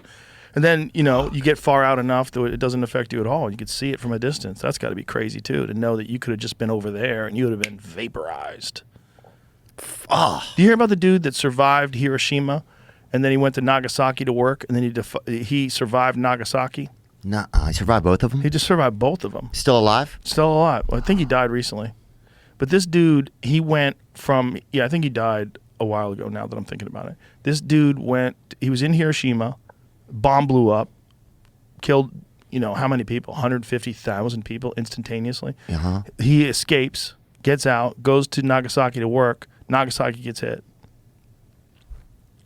It's less than 2 miles from the blast zones of both bombs. Jeez. And did he say how he survived each time? What was the guy's name? I can't pronounce the first name. I'll show you. Give him some credit. Give Theo a shot at it. What's his name? There. Sutomo Yamaguchi. Yeah. Tatsumo Yamaguchi. Tatsumo Yamaguchi was Been less quite than a few fires named Yamaguchi. two files. Less than 2 miles from the blast zones of Hiroshima and Nagasaki bombings, and miraculously survived both without debilitating injuries. My double radiation exposure is now an official government record, Yamaguchi said. I can tell you, the younger generation, the horrifying history of the atomic bombings even before I die. Do you think we should have done that, Joe, that bomb? Wow, he died of stomach cancer at 93. Oh, my God. That's incredible. He lived that long. Yeah. Stomach cancer. I wonder if it was because of the bomb. I mean, he died at 93. But some Asians live very long. You can get 120 years out of it. Do I think we should have dropped the bomb on people? No. Yeah, me neither. No, it's fucking insane. It's so insane. But it just goes to show you that somewhere inside of us, there's an evil that will be evil, you know? Bro, look at this. No, go up. He opposed the country's role in World War II and became so despondent about the war that he considered killing his wife and infant son with sleeping pills if Japan lost. Holy fuck, dude. Company, man. Jesus Christ, that's so scary. It's heartbreaking. He said the sky was lit with a blaze, the lightning of a huge magnesium flare. They saw the plane coming. Oh, my God. He saw the Enola Gay fly over Hiroshima and drop an item carried by 2 parachutes. Suddenly, he said the sky lit with a blaze. Oh, my God. Do you have a bomb shelter? Joe, do you have a bomb? Do you have a bomb shelter at home? I should probably get one. But I really think that if a nuclear war breaks out, you really want to be like right where the nuke hits. You want to end. You don't want to be middle. You don't want to live in a zombie apocalypse, like post-war. What am I? I think I fainted for a while when above. Oh, the ground roared and an ear-shattering noise ripped through the air, tossing Yamaguchi into the air as a fireball imploded overhead. He was dropped face first into a muddy furrow. The protective measures he took likely saved his life. A woman who had been walking beside him shortly before the blast disappeared altogether. Wow. I think I fainted for a while. When I opened my eyes, everything was dark. I couldn't see much. It was like the start of a film at the cinema before the picture has begun, when the blank frames are just flashing up without any sound. Unreal. Fuck, dude. Look at it looked like. Fuck. Can you even fathom 1 second it looks one way and the next second it looks another way? And no one's ever done this before that we know of on Earth. And then they just decided to drop it on a city. Jesus. And they did it again. Boom, boom. The scene in the Oppenheimer when they're deciding where to do it, if that's how it went down, is crazy. Nuts. I got to watch that. That movie's crazy. Is it? It's crazy. Yeah, because you get to see, first of all, that dude, Cillian Murphy, that guy's incredible. He's incredible. Yeah, he's That's good. the dude from the Peaky Blinders. Oh, yeah. He's so good. He's such a good actor.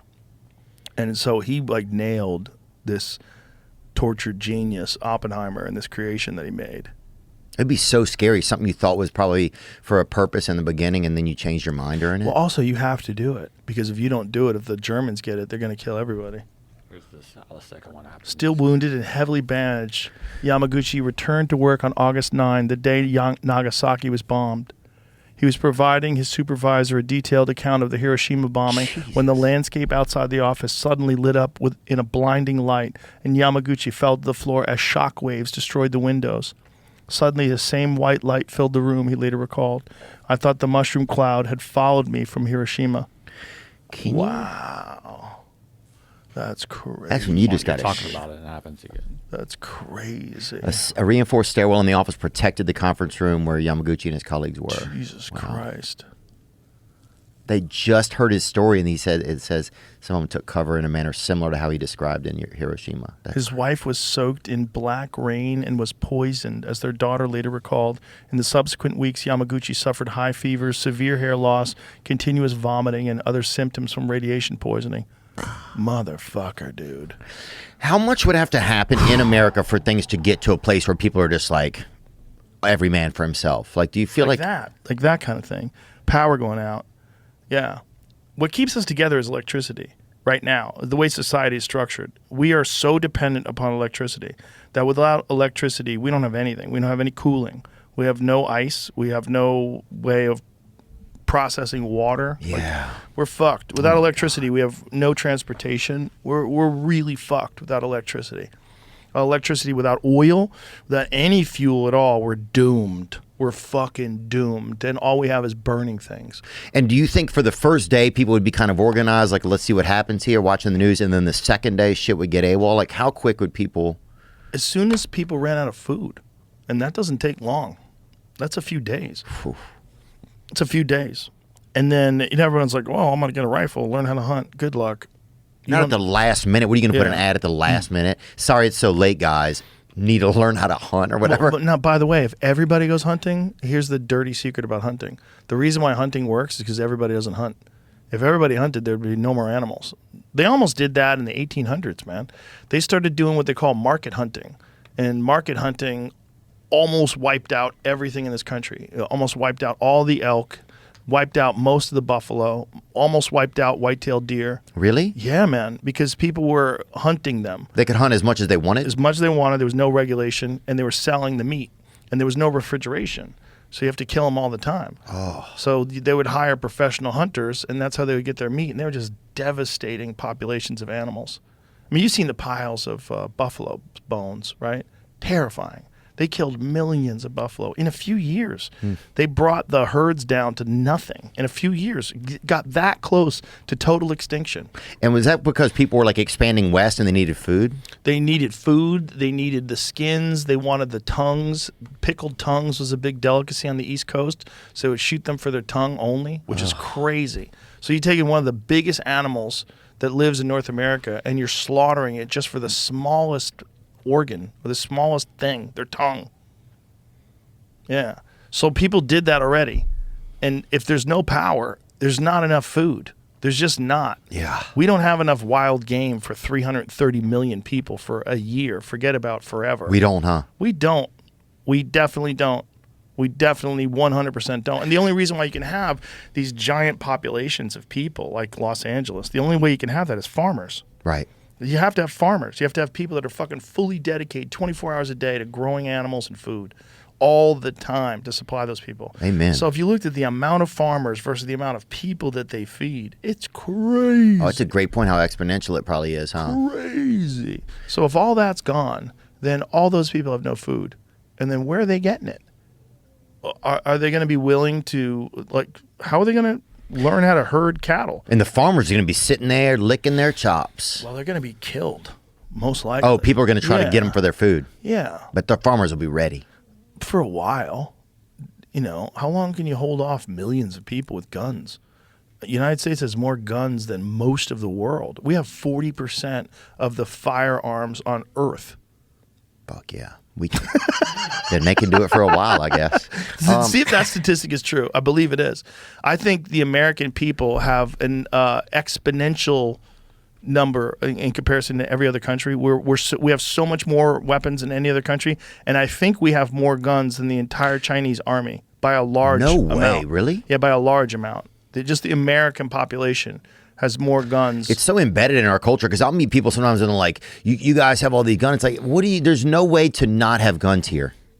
Well, there's more guns than there are people here. But how would you even do it if somebody were like, you should get rid of guns, right? Because you hear people say that sometimes. It's like, well, you're not going to get rid of guns altogether. You're not going to eliminate the technology, right? So the technology, if it exists, someone's going to have the guns. Well, who's going to have those guns? Well, you're going to have the government's going to have the guns. So you're basically giving the guns to people that are known liars who've been manipulating and controlling people from the beginning of time. Yeah. You can't have that. And the reason why the United States has such a unique freedom is because the First Amendment is protected by the Second Amendment. Yeah. Didn't Chris Rock have a bit about that? I believe he did. I'm not sure if he did. I believe Chris Rock had a bit about that. He probably did. I think he did. One last question before we go, Joe. What's up, Jamie? 35 to 50% of the guns, somewhere in the range of 270 million out of the 645 million total. Guns in America? It's close to 42%. It's big estimates. 42% of the guns in the world, right here, baby. And like, his dog's over there snoring. You know why? Because he could sleep well. Yeah. There's hard men out there There's with some pistols fucking guns around protecting that little dog. Dogs used to protect us. Carl ain't protecting nobody.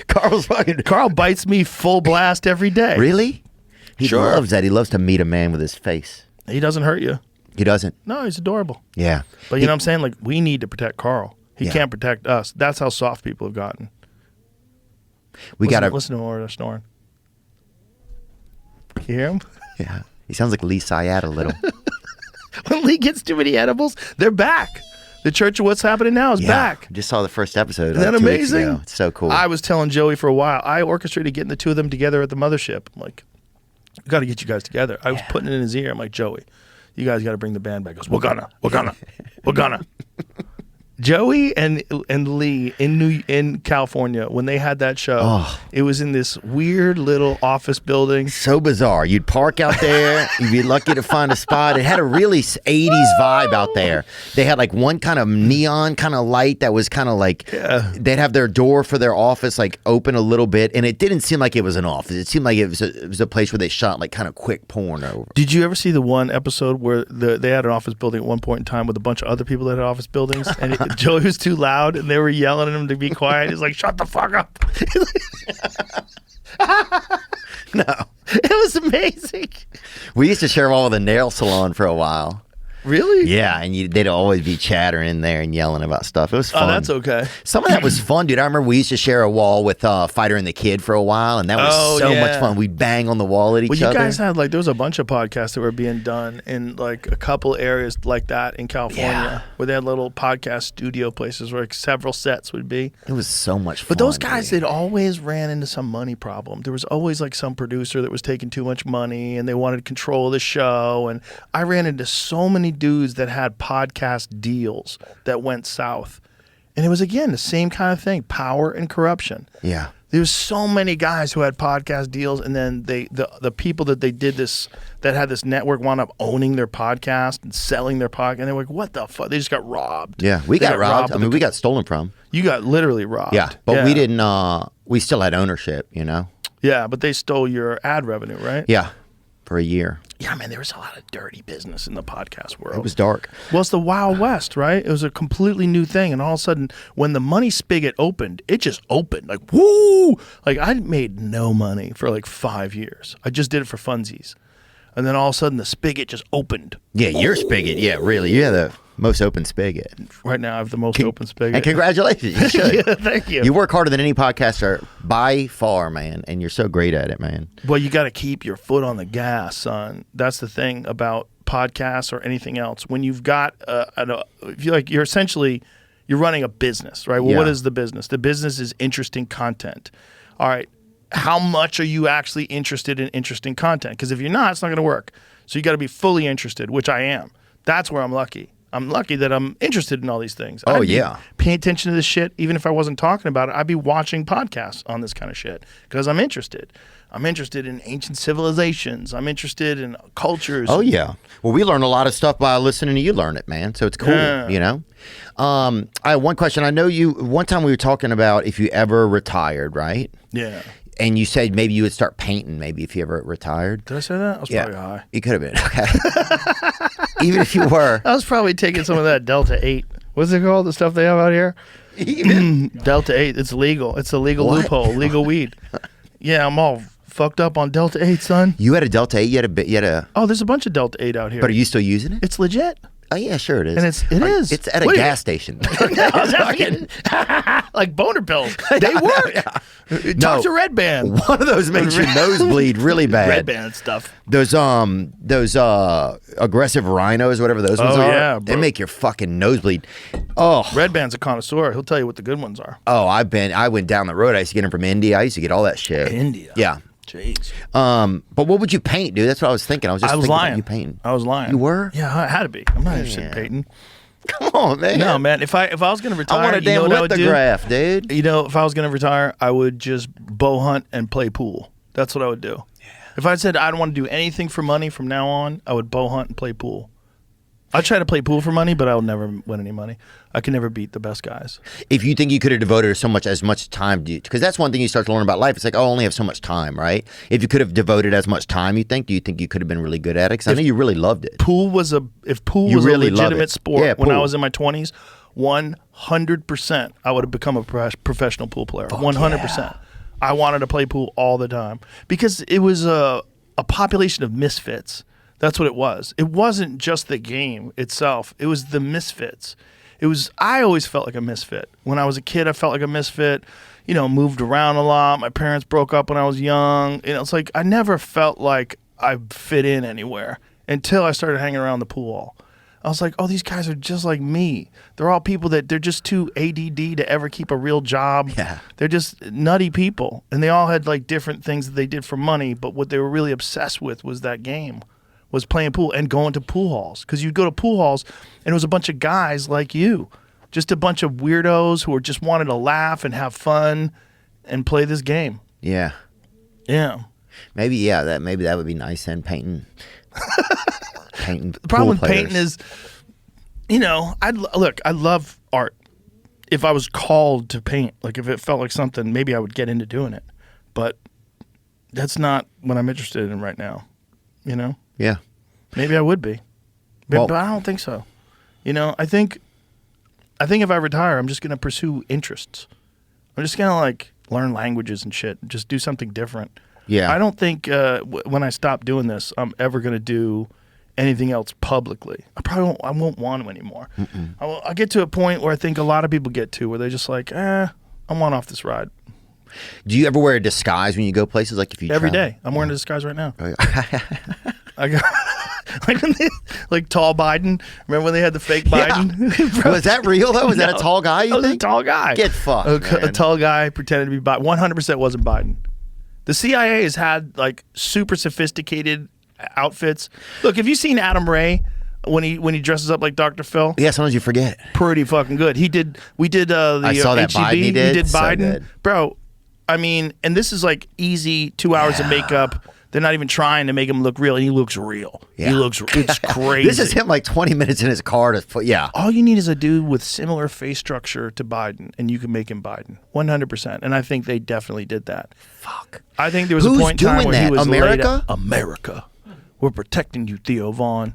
We can't have China think that our president is down and that Kamala Harris is running the military. Come on, son. We know what we're doing. Pull up the photo. What about Pull up the video of the tall Biden? Because there ain't no way it's the same dude. Bring that dude his ass up. Because he wasn't even a little taller. Bring that honky up. You know what I'm saying? It wasn't. That's It wasn't a crazy like. thing to say. You know Let's what I'm don't say saying? that. It is the president. It wasn't like It was like Bobby Lee next to Ari. Yeah. I was like, something is different. This is not the same guy. Yeah. He's so much taller. He was like 6 inches taller. Like, not a little taller. Yeah, And they're like- like, we got nobody? No, we got nobody. That Look one- at the size of this motherfucker. Oh, get fucked. Dude, Bro, that's not real, look, dude. That's real. Look at the Who the size. fuck is that? Look at the size of his legs. Is that Will Ferrell? Bro, that guy's a basketball player. They got some. Remember look at the tall difference in Biden. size. So that's the real Biden. And Trump really met him? And that's the real Obama, right? Real Obama, real Biden. Now give me fake Biden again. No, fake one. The giant. No. The giant one when he's walking around. This one. This video. Who is that? Bro, look at how much taller he is than Jill. He's never that much taller than Jill. Jill's wearing heels, son. Look at her heels. See her heels elevated in the back? She's wearing heels. He's towering over her. That's a giant Biden. That's Sasquatch. Wow. That's really, really interesting. Dude, people have done like a comparison to his height compared to like what he normally is. Tall Biden was a real thing. Oh. Do you think, what happens to him after he goes away in office? What happens to him? Jimmy Carter. He votes like this. You think? He can't wait to vote for Pete Buttigieg. They roll him out there. Who controls Joe Biden if he's not controlling himself? Whoever is letting him fucking pardon 8 million people. Some of the guys said they don't want the pardon. Do you see that? Bro, he's pardoned more people than anybody ever by a long shot. He's got Alzheimer's. Tiger King too, somebody said. Oh, he better pardon Tiger King. I think he did. Didn't he just Did he? somebody said he just pardoned him. Did he? That can't be real. I I saw that it's a little overinflated because of all the marijuana charges that got added in because they Tiger King threw all those people in. No, and Joe Biden's pardons. Oh, I want to see that mad Yeah, but he's slurper still, get that's a back good out. thing that he's doing that. But he's still pardoned more people than anybody ever. Bro, when Tiger King gets back out here, fucking wait, America. He'll be a guest on this podcast Oh, yeah. with a knee brace, pistol on his hip. With that whip? Yeah, he'll try to fuck Jamie for sure. Oh, he's going to fucking slurp on He somebody, again dude. lobbies for presidential pardon. Jamie, what are the odds this guy tries to fuck you if we bring him in the studio? No way. It's 100%. Not that he's going to fuck you. No, No way brother. would he. That's- yeah. I'd be the But if he first one just- on his list. I don't Yeah, have all the people in the building. Yeah, I don't know. You're the guy There's who a moves couple on. other people. No. maybe. We'll He hold moves him on back you. by the hips. We'll have ground. moves on you. We'll have side control on him, but He moves on you. You're a nice guy. I shaved my you know? mustache. Yeah. Maybe that's what it is. The mustache. He's trying. He's trying, but they're not going to let him out. And maybe they should. I don't know. I don't know.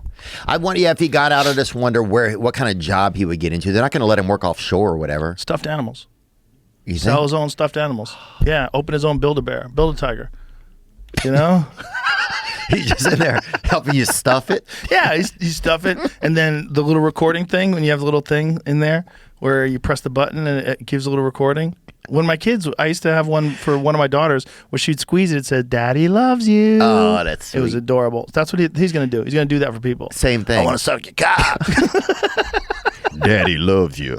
I want to suck your cock. Hey.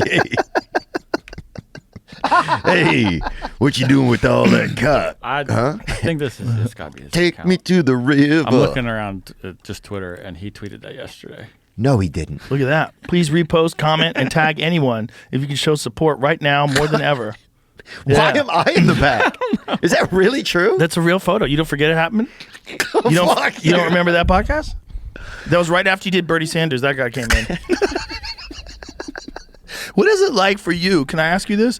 You're like interviewing legitimate people now. Like you interviewed Trump, you interviewed Bernie Sanders, you interviewed who else? J.D. Walsh. Who else you interviewed? You've interviewed a lot of like very interesting people. Well, are you enjoying that? Yeah, I think I am, man. I think I've been trying to learn more, you know, so that's been one of my goals. You're doing a great job because Thanks, I John. mean, you get silly. You're still yourself. You know, you're still silly, but you're having like real conversations with these people. Thanks. You know, Bobby Yeah. Kennedy. Yeah, for sure. I mean, I knew Bobby, which was lucky, and we were going through Vermont, and Bernie said he would come on the podcast, so that was super fortunate. And then Dana helped.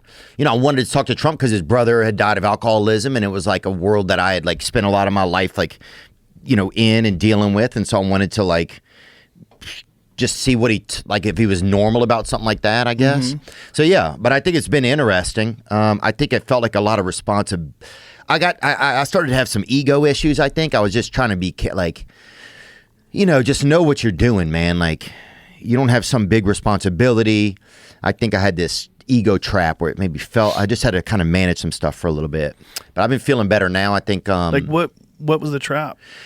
I think you just start to think, oh well, I'm important, right? And it's okay if I am like, it's okay if I have importance to myself, and there's things that I want to like examine and learn for myself, and that sort of thing. But your role as an important person. Right. You started thinking about that because you're getting a lot of views. Right. I think it started to just Yeah. scare me. So I got nervous, and then I had people that would ask me about stuff that I felt like I didn't know about, or people would think that I knew more than I did, or like I had something to do with like the election, like things like that made me Right. super kind of nervous. Got it. And so I think I just was kind of trying to manage that for a bit, and but I've been feeling like better about it. And I know some places are things to be funny, some places are things that mean something to me. Just like learning about healthcare and people getting screwed. Like there are some like smaller causes I can't learn about everything, but there's some things that I do care about that I can like seek more information about, you know? Right.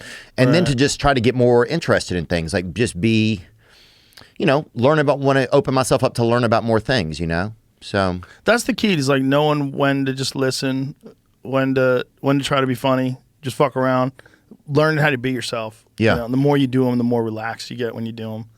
You know. yeah, that happens too. I mean, this is probably the most relaxed I felt like being around you today, you know? Around me. Yeah, I think I just like, yeah, sometimes that you get nervous. Do you get nervous just because so many people are listening? Is that what it is? The numbers?